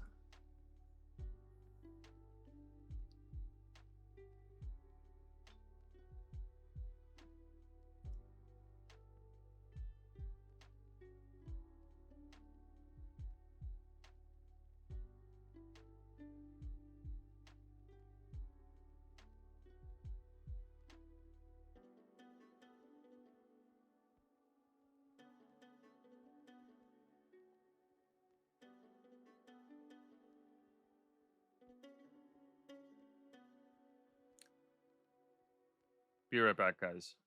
We're just gonna deal with some technical info.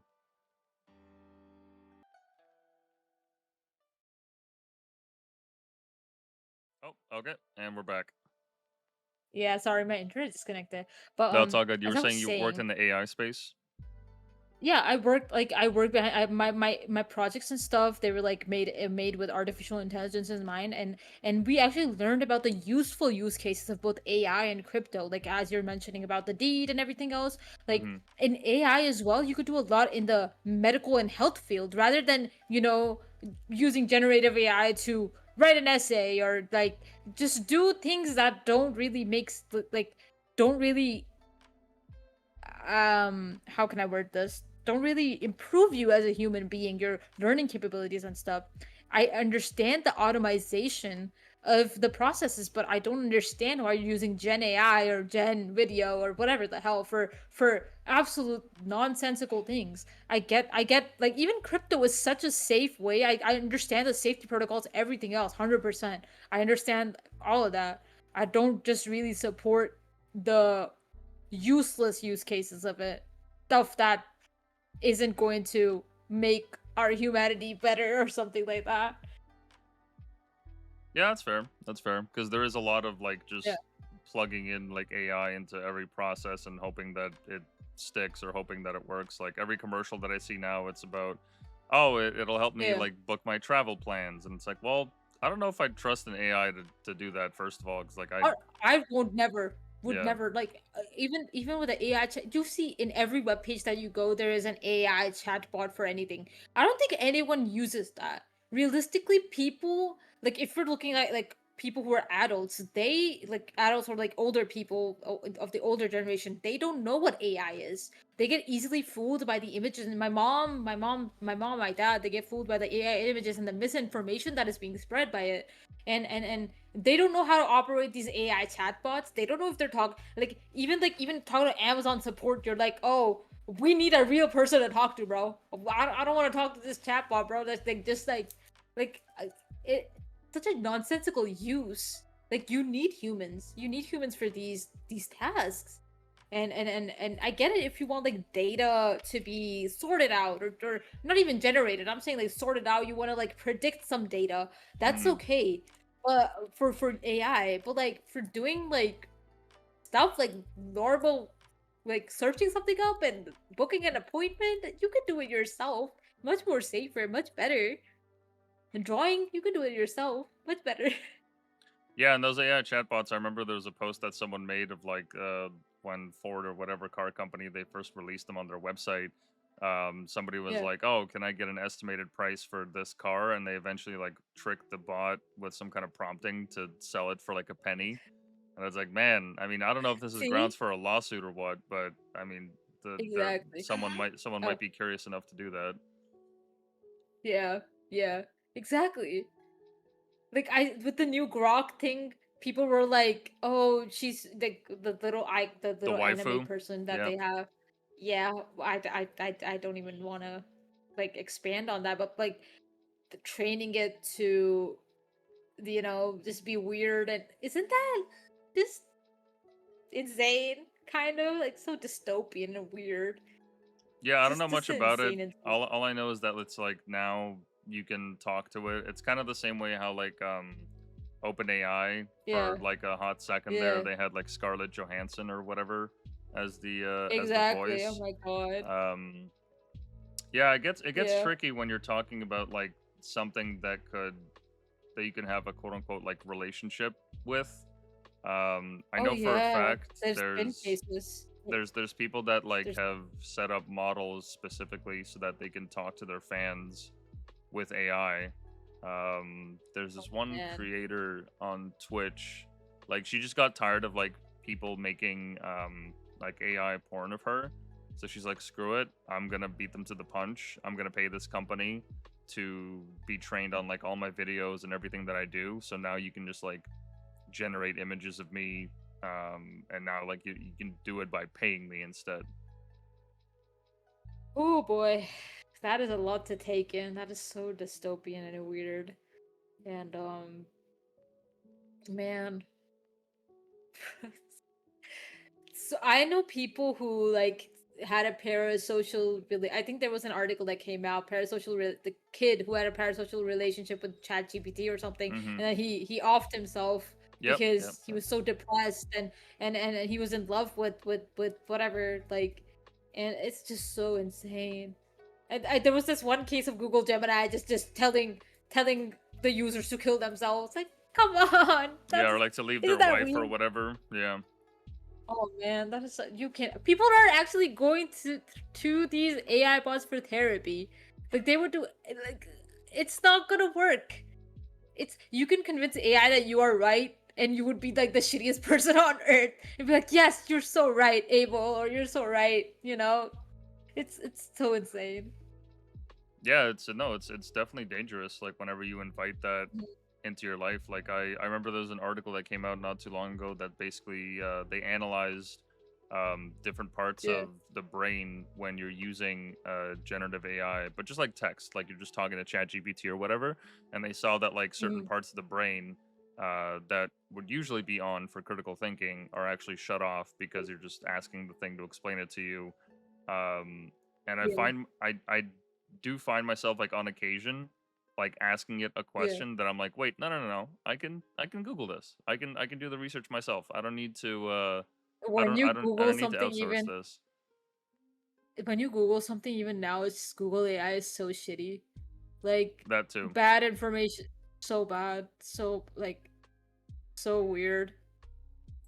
But yeah, it's just how the world is. I hope they strengthen the laws on AI. Is what I'm trying to like for, especially for the image generation, something as dangerous as pornography or whatever. I hope they really do strengthen it. And like, there's much more, like, much worse things that you can do with something that is like this dangerously open source.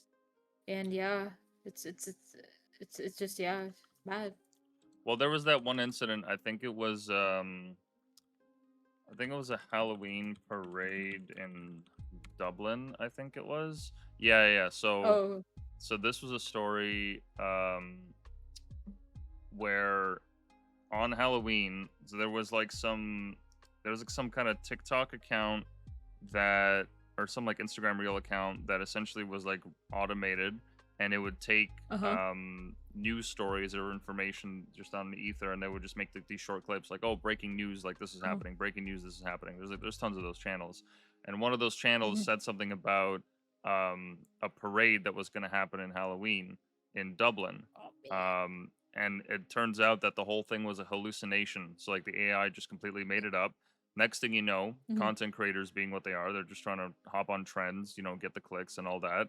Real, like actual Yeah, yeah. people. They jumped on this Yeah, trend. yeah, yeah. They started reposting the story, and next thing you know, Oh man. everyone showed up for this parade, and there was nothing. There was no That is parade, nothing. crazy. All these people showed up, all these people in this photo, and nothing. There was no parade. The AI just hallucinated it, and then people spread the story, Oh and it my came out to god, nothing. bro. Yeah, That is crazy. Crazy. yeah. It's like that Willy Wonka That's thing. You insane. remember that when that Yeah, happened? That yeah, yeah, yeah. yep, same Oh thing. man. Oh, Yep. either people are getting dumber or like, that is so, that Well, is so crazy. this one's a little bit different because this one wasn't like a hallucination. This is just like a scam that somebody ran, but Oh yeah, yeah, yes. they used AI AI art. image, Yeah. parents over there, they didn't know like it was AI, like it was actually the thing, you know? Yeah, and it was around the time of the release of Uh, the movie, and then like yeah. what they advertised as this ended up being this. That is so stupid. Oh man. Wow. Wow. Wow. You have got to be kidding me. Oh man, you have got to be. That is that is sensational. Yeah, Wow. like all Great. this is misspelled. Exactly. What? Yo, what? Yeah, so So crazy. it is certainly concerning what's happening with it. Yeah. But at the same time, like I don't know, I treat it with caution in the sense that like that's just kind of how you have to go with it. You can't really trust it. You can't really believe 100%. it. Um, 100%. and this is the You way can't that write the internet. reports without. No, no, not like full ones, just a hand in. Like you gotta actually like reread it I and know whatnot. Yeah. people who are passing school just by using ChatGPT for no reason, and then they have the worst, like they can't even write an essay. Like we used to write essays, bro. We used to be a real country writing essays and shit. They can't We even used to write be a real that. They're like, country. oh, yeah, that's what I'm saying. Like that's how I did it. I did all my coding, and people are like, oh, you could just put your code into ChatGPT and just like do your thing, bro. No, do something. You can't even write "Hello World" in Python by yourself. It's just so crazy, crazy to me. Yeah, it's good for like I find that it's really good for getting like inspiration or for getting like a simple breakdown on a complicated concept, like just to Summarizing. explain it simply. Like yeah, Yes. I think it's amazing for that. I think it's great for like getting getting like the beginnings of an idea formulated. I think AI is like 100%. one of the perfect realms for it because there's a lot less work that you have to do in terms of like just doing all this background research, and it's great Yeah. for like a little breakdown of like a tutorial. But anything beyond that, 100%. if you're actually like building Mm-hmm. something serious or like you're trying to like start a business, then that's Mm-hmm. you got to have a little bit more of a manual take on it. 100%. You can't just trust AI. You have to take so many things into account. Even that you mentioned tutorials, like I'm learning Houdini as well. And Houdini is also like a 3D simulation software, right? It Mm. handles most of the VFX that you see in movies, like fluids and pyro stuff, like fire stuff and stuff. So I was like learning Houdini. I was like, okay, I'm just gonna ask like Google Gemini about a breakdown of how I can like make revolving clouds, like clouds revolving, just some little simple animation in Houdini. Hmm. Bro, the thing is, everything was wrong when I asked it. It's like, oh, you need to go into this and this. I'm like, okay, this option isn't in this panel. What are you on about? So it's like really something that you need to work towards. Like, I had to watch at the end of the day. I had to watch YouTube tutorials and for by people looking at them. So you need to take into account that most of these things they do require human input, 100%. Yeah, no, absolutely. It's like it's like a great like assistant to have to do like some remedial tasks, but beyond that, 100%. like you actually have to have a vision and an idea of like what you want to do Yeah. with all of this output. Like right now, I'm working on building like an AI tool for to like generate clips for like all the videos that we Okay. do, so that it takes like Okay. the transcribes like all the audio and like takes 100%. That's whatever's a like good case. yeah, like whatever's gonna be like good for like the algorithm or like getting like more clicks on our videos. So instead of Yeah. like paying somebody to watch hours and hours and hours and hours of footage, now I just have like an Mm-hmm. AI that can quickly like generate this thing. And I know very Yeah. little about coding or any of this stuff, so what I do now is like any error code I get, I just tell it like, okay, I got this error code. How do I go about fixing it? Mhm, Explain it in the simplest mhm. terms. Whereas like it would Okay. take me months to learn this stuff, and it's like I besides what I do for Outsider Supply, like I got a day job too. Don't have a lot of time to split Yeah, in yeah, between yeah. the two, so it's really good for like getting Yeah, that kind of stuff out of the way. for sure, for sure. I would say that. Like, I think that's a great idea to have that kind of, like, just bot. But you're also like inputting the code yourself. You're getting the error codes yourself, and you're doing the little, like, little adjustments by yourself as well. So that's where human input definitely comes in. And you can't really just say, "Oh, write the entire fucking program." Like, you need to do everything by your own self first, and then ask the assistant, and back and forth, back and forth. Yeah, absolutely. Like it's amazing for that. And at the moment, like when you mention like the AI laws, I don't know what they can even do to stop that, because there's so many open source models out there on the market that like Yeah, anyone with the right hardware can just download it exactly. and run it. I mean, I'm pretty Mhm. sure Nvidia, they have like their own little like Raspberry Pi thing that you can buy that's like 500 maybe $400, Yeah, and it'll run like some yeah, decently sized LLMs. exactly. Yeah, that's a, but still, like, there should be like, especially for misinformation and stuff like. I think we haven't gotten to the point where even like a little bit of misinformation can be treated like, we know that people get DMCA'd or strike down or whatever, Hmm. but like for stuff that's dangerous, like training the model, for example, um for like having kids' faces in there and stuff like that. It's that we should be cautious about that, really. You know? Oh yeah, yeah. I And remember at one point OpenAI, like somebody discovered an exploit where they yeah. actually got Mm. inputs from other people's conversations with it. So they like the like the data that they put in, like let's say like they put in like their tax forms, and somebody was able to get like the Oh like man, social insurance number or whatever from it. So like you got to be careful what you put into it. that's so crazy. That is insane. Like, you should not be sharing those things at all with anything, really. Not even like. But yeah, that's just how it is. I hope that whatever laws and stuff come up to, I think, make AI a more safer um alternative, safer, like, place, or safer for everyone to use, because I don't like seeing like kids use it. I don't like seeing like um like my little brother, he uses it for schoolwork, and he's barely like 12 years old. And I just don't appreciate that. And like, and his classmates are doing the same thing. His teacher is like, oh, just, I don't know. This is just Yeah. me. It's just me though. No, that's totally Yeah. fair. I get it. I think that issue, the reason that that problem exists is because like school for the longest time in just about like every country you go to has been like plug and Hmm. play, like memorize this concept, understand this concept, Yeah. and just like regurgitate Yeah. it. And I think that Yeah. the only way to like really change the issue of like students using AI is Mhm. for schools and education systems to actually like change how they grade people. So, whether it's like removing the 100%. Yeah. percentages or whatever, like changing how assignments are Yeah. done, instead of Yeah. just making it so that, oh, you have to write this paper. It's like, okay, well, how's about you make it so that you have to actually like explain this concept to somebody verbally? Because like unless you're wearing an Yes. earpiece, like how are Yes.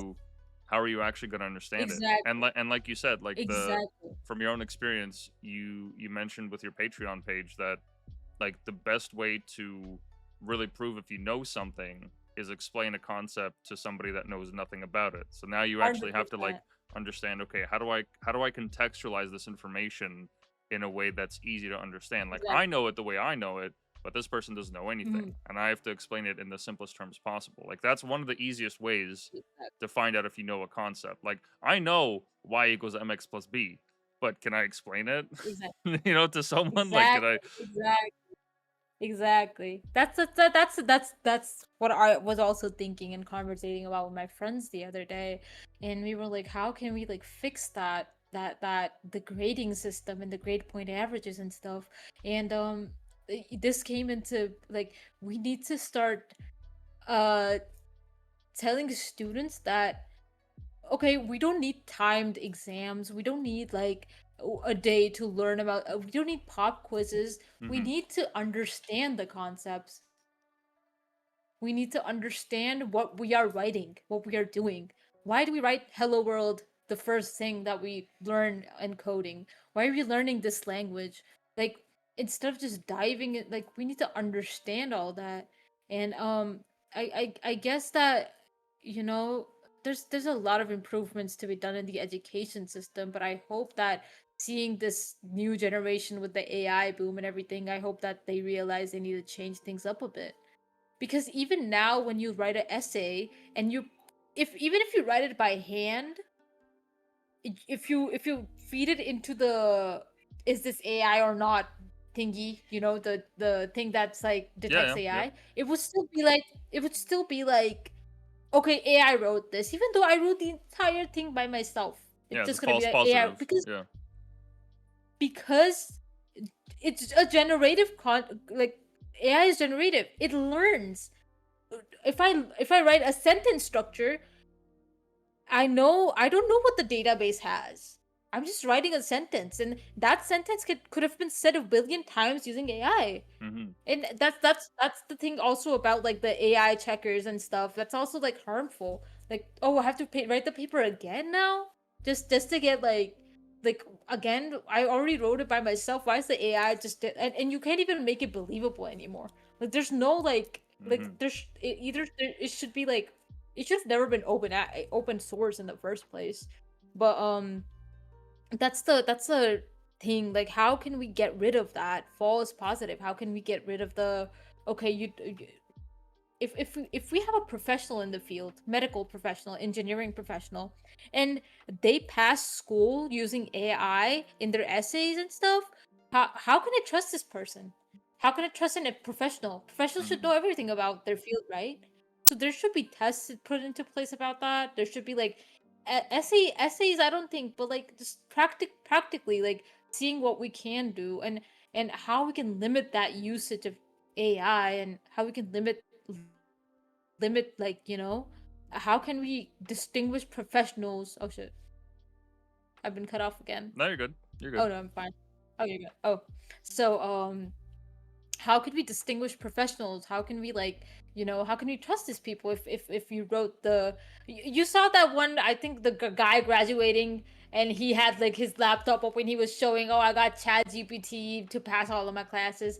That's not cool, man. I don't think that's cool. I don't think that should be something to be shown off. Like, you go to school for a reason. You have the privilege to learn things. So if you don't learn and retain any information at the end of the day, what are you doing then? So that's my point of view in things. Yeah, no, it's just like we have this new, amazing, incredible technology, and I Hmm. mean, it totally, I totally understand why like why people want to use it to get out of like doing schoolwork and whatnot. Like I hated like a good chunk of like all the work that I did in university because Yeah. it didn't feel like it was actually applicable to like my Hmm. field or what I was doing or what Hmm. I wanted to do. Hmm. And Exactly. I was like, I just want to be done with it. This just feels like it feels like a chore. It doesn't even feel like I'm actually learning anything. It just feels like Exactly. I'm just giving the professor like what they want, but there's no like there's no Hmm. ultimate goal or anything. So for people to want to get rid of that frustration, no, Hmm. I get it. It's a totally natural reaction, but the institution hasn't like caught up with that. They refuse to change their models. Like otherwise, like the moment that this hit, you would Exactly. have seen like globally, people would have been like, okay, Exactly. we are going to have the next few generations coming up in this space. They are going to be using these Hmm. tools. And Hmm. at some point or another, 10 years down the line, when these people are Hmm. actually in the workforce, their ability to do their job, in some cases, that's going to affect people's like lives. That's going to like actually make the Exactly. difference as to whether or not like Hmm. somebody lives or dies that day. So we need to Exactly. approach this in a different way, in a different light, and we need to Mhm. change the way that we actually view schooling. But that hasn't Exactly. happened, and I think like many things with humanity, it's not going to happen until we have a crisis. That's usually one of the best motivators is like Exactly. when shit goes really wrong. Um, Exactly. but like until that point, people are just going to be like plugging and playing, and just Hmm. like responding to the incentives. It's like, okay, well, I could do this, and then I get to go like hang out with my friends, or I get to do whatever else that I want. Okay, yeah, I'm gonna do it. I'm gonna do this thing. I'm gonna take that shortcut. Exactly. But yeah, it's just like, education system itself is so like outdated. And yeah, I hope that something happens to change that. And all AI isn't good. And like the thing is that we can't really change the laws and stuff. That's all up to the people up in the upper, managements and upper whatever Hmm. uh positions that they're in. So, like, w- the thing is, we can advocate for that, but we can't really just stop it in like a day. Because chances are, like, my dad, my dad, he works in like the financial field. And he was talking about being in, he was like talking to a guy who makes reports and stuff, and like Hmm. searching up what this company made in this year and stuff. He's like, oh, we used AI to generate our stuff, like. And I'm like, did you double check it? Like, did you double check the resources? Did you double check? Like, I have to explain it to him that AI isn't just like Google. Like, you need to triple check your resources and all of that. Well, even Google isn't perfect. Oh, yeah, definitely. But like the articles and stuff, it's like you need to read everything through and be able to use the human capabilities and abilities to think everything and post write it, post it, all of that. Absolutely, absolutely. Do you mind if we just take a quick Mhm. break for 5 minutes? Oh yeah, for sure. Perfect. We'll be right back, guys. Yeah, for sure. No problem. Perfect. We're back, I just guys. haven't ate dinner. No, no, that's Hi fair. That's guys. fair. With the time difference and everything, I get it. Yeah, yeah, for sure. No problem. Yeah, but on the bright note with AI, even like with all the problems that we're mentioning here, one thing Hmm. that I am looking forward to seeing is once again like open source. I think is going to save the day in a lot of regards, and I think the same thing for goes for AI. I think the fact that a lot of these big companies, whether it's X with Grok, OpenAI with its ChatGPT, or Hmm. Claude, or any of these things, the issue there is that like the training data that it's trained on is closed, behind like you know secret doors, and nobody knows what their actual data set is. Like OpenAI famously got caught like being asked like, hey, do you guys use YouTube for your training data, because it looks a lot like YouTube. And so I think like with the open source models, it's going to allow the average person to be like, you know what, I actually don't like how the AI is trained, or I don't like the prompts that it gives, or I don't like this, or I don't like that, and they're going to be able to actually take it upon themselves to make a model that actually works. You know, like how great would it be if someone created some kind of like an Exactly. assistant for Blender that like doesn't necessarily like Mhm. auto generate the thing, but just tells them like, okay, I want to make something in this aesthetic, and provides like a screen cap of your work, and is like, okay, how walk me Mhm. through how I can do this, and how to like teach me like how to actually like make this happen. Like For that would be for really cool, sure. because that like once again, it's That'd in be the really, same that'd be cool. vein as like what you're trying to do in terms of like teach people. It's like now, well, okay, I don't have to pay for a subscription. Mhm. I can actually just have this AI do it for me. Mhm, mhm. I think yeah, and like again, as I'm saying that human input is really important in that. So like you would know what the process is behind what modifiers are being used, what tools are being used, and Hmm. I think that would be really helpful in terms of and that's really surprising that you mention it because you see AI all around and like all around like softwares and stuff. I haven't seen it in Blender. Like Blender itself, like base Blender, vanilla Blender. And that's cool that they're like probably working on something cool relating to that. Like we have a tool in Blender, it's called Blender Kit, and it's basically like just like asset libraries. Like people have made some assets like materials Hmm. and Hmm. stuff and they can just like reuse them and without like any extra, they can tweak however they want it to be, but that's also a really useful tool that they have integrated into the software. Yeah, I don't know if that's something that like that they have, or like that they're working on. It was just more of like a hypothetical, Mhm. because like one of the Yeah, barriers yeah. like for me when I started using this stuff for like Photoshop, it's just like, oh my god, there's Mhm. so many tools, there's so many options, there's so many like factors Yeah. and like things that you can change about it. It's just it's overwhelming at times. Like in Blender, I think like I Yeah. made the donut, and then after that I haven't touched the software because it was like just way too much all at once. And it's just not something I wanted to pursue time, and I just wanted to play around with it. But Yeah. I think like AI could Mhm. help like simplify a lot of those things so that it doesn't seem as daunting, and it's not as difficult.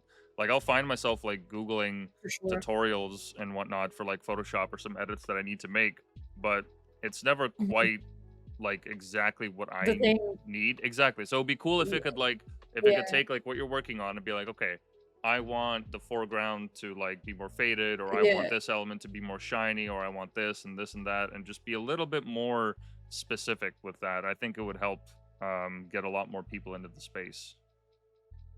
100%. And funny that you mentioned about the man, what was that point you just put up? Um oh, I completely forgot that train of thought. I was gonna say something. But yeah, of course, definitely it would really help the process, the flow. And I really like how people get inspired by other artists and stuff and just like seeing the learning process, like not just not just completely holding your hand throughout the process, but like just teaching them, okay, so if you want the foreground to be this color, you need to do this. Like those little prompts and those little reminders would be so like those little prompts to basically the step by step. It's kind of like following a tutorial, and I think that could be really useful, like in photo editing softwares or in stuff like Blender, Clip Studio, all of that. Yeah, like I was using GIMP the other day to like make some cover art for some of the posters that we do for like YouTube and whatnot. And for whatever Mhm. reason, it just had the hardest time trying to get like an outline color to the text. And I was like, I don't even want to do anything Ooh. crazy. I just want to create like an outline color. Like I don't understand why it doesn't let me do that. And it led me through this whole like Yeah. tutorial when I googled it, like, oh, you have to like add a mask to the layer and do this and change the shape of it and Oh. how the shadow falls. And I was like, dude, Ah. this is stuff that Microsoft Word can do in like 3 clicks. Like, what are we doing here? Come on, Yeah, that's simplify what it. I'm saying. Yeah, yeah. Yeah, exactly. Simplify it. That's GIMP is just use Photoshop if you can. GIMP is like not that good as far as I know. Yeah, But GIMP is good enough for like quick edits. Photoshop, it crashes too much, yeah, so I was like, yeah, screw it. I gotta switch to GIMP. yeah, yeah. Oh, I was gonna say, funny that you mentioned the donut tutorial, Hmm. because I never followed it. I'm famous for the fact that I never followed the donut like I never. I don't. That's what you should I do. just don't. That's your next piece. That's your next piece. You got to make like the most Donut. pink, like metal encrusted, like Donut. whatever, like super fun. Because now you have the rig for it. You could make like the Yeah. greatest donut ever. That would actually be such a meme. That would actually be a Oh really good piece. man, that would be so good. I Like the could most print a tutorial out of extravagant donut, like 4K, I like insane. uh yeah, to see my gears are turning. I can see the idea now. But that would be so cool. And animated as Yes, well, like yes. having the metallic glaze just going down. That would be so cool. Yeah, and the But sprinkles are yeah, like yeah. individual donuts, and like you just zoom in, and it's even more donut. It's just donuts all the way down. Yeah, that'd be so cool. That'd be cool. But yeah, I think that's when I was starting out, I was like, I'm not gonna make donuts because everyone is making donuts. I'm just gonna make something so metallic-y and robot-y and futuristic. So that's why I followed with Ducky 3D with his tutorials and stuff. He makes like a lot of good motion futuristic stuff that I really resonate with at that point. And also I don't like the Blender guy. I just don't fuck with him like that. That's why I don't watch any of his tutorials. I usually watch like smaller creators, Hmm. like like very niche tutorial. I watch really niche tutorials for Blender.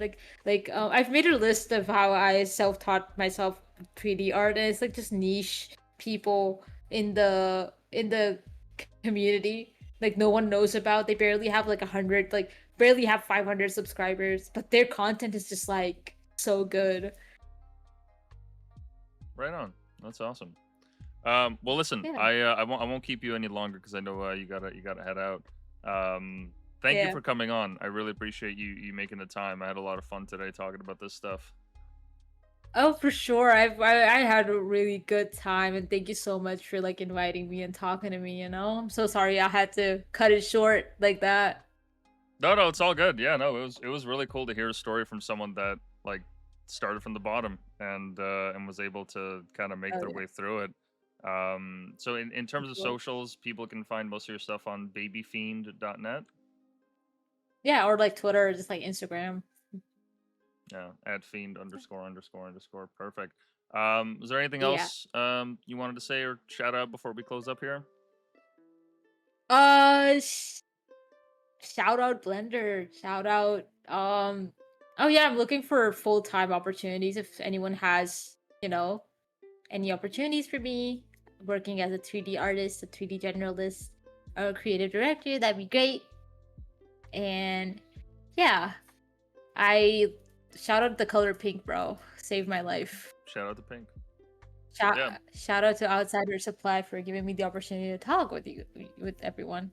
And yeah, I've never of done course. this before. I've never done like a face-to-face interview like that. So yeah, it's a great opportunity. Good chat about everything gaming and stuff. And yeah, I'm gonna need to head out now. Perfect. Yeah, no, it was a good time. I like the moment I saw your aesthetic online, I was like, oh, this is somebody we gotta have on. It's a really like unique take Thank you. on all those combinations like liquid glass and all the inspirations from like Tumblr in the early 2000s and all that. And no, we really love your stuff and what you're doing, and we hope to see you to create more, and hopefully you can find a full-time gig soon enough. I'm anyone that is able to pick you up would be lucky to have you, so I'm sure it won't take too long. Thank you. Thank you so much. And yeah, it was Beautiful. fun. It was fun just talking about all that, really. Thank you so much. Right on. Well, you have yourself a lovely rest of your day, and we'll see you guys later. You too. Bye bye.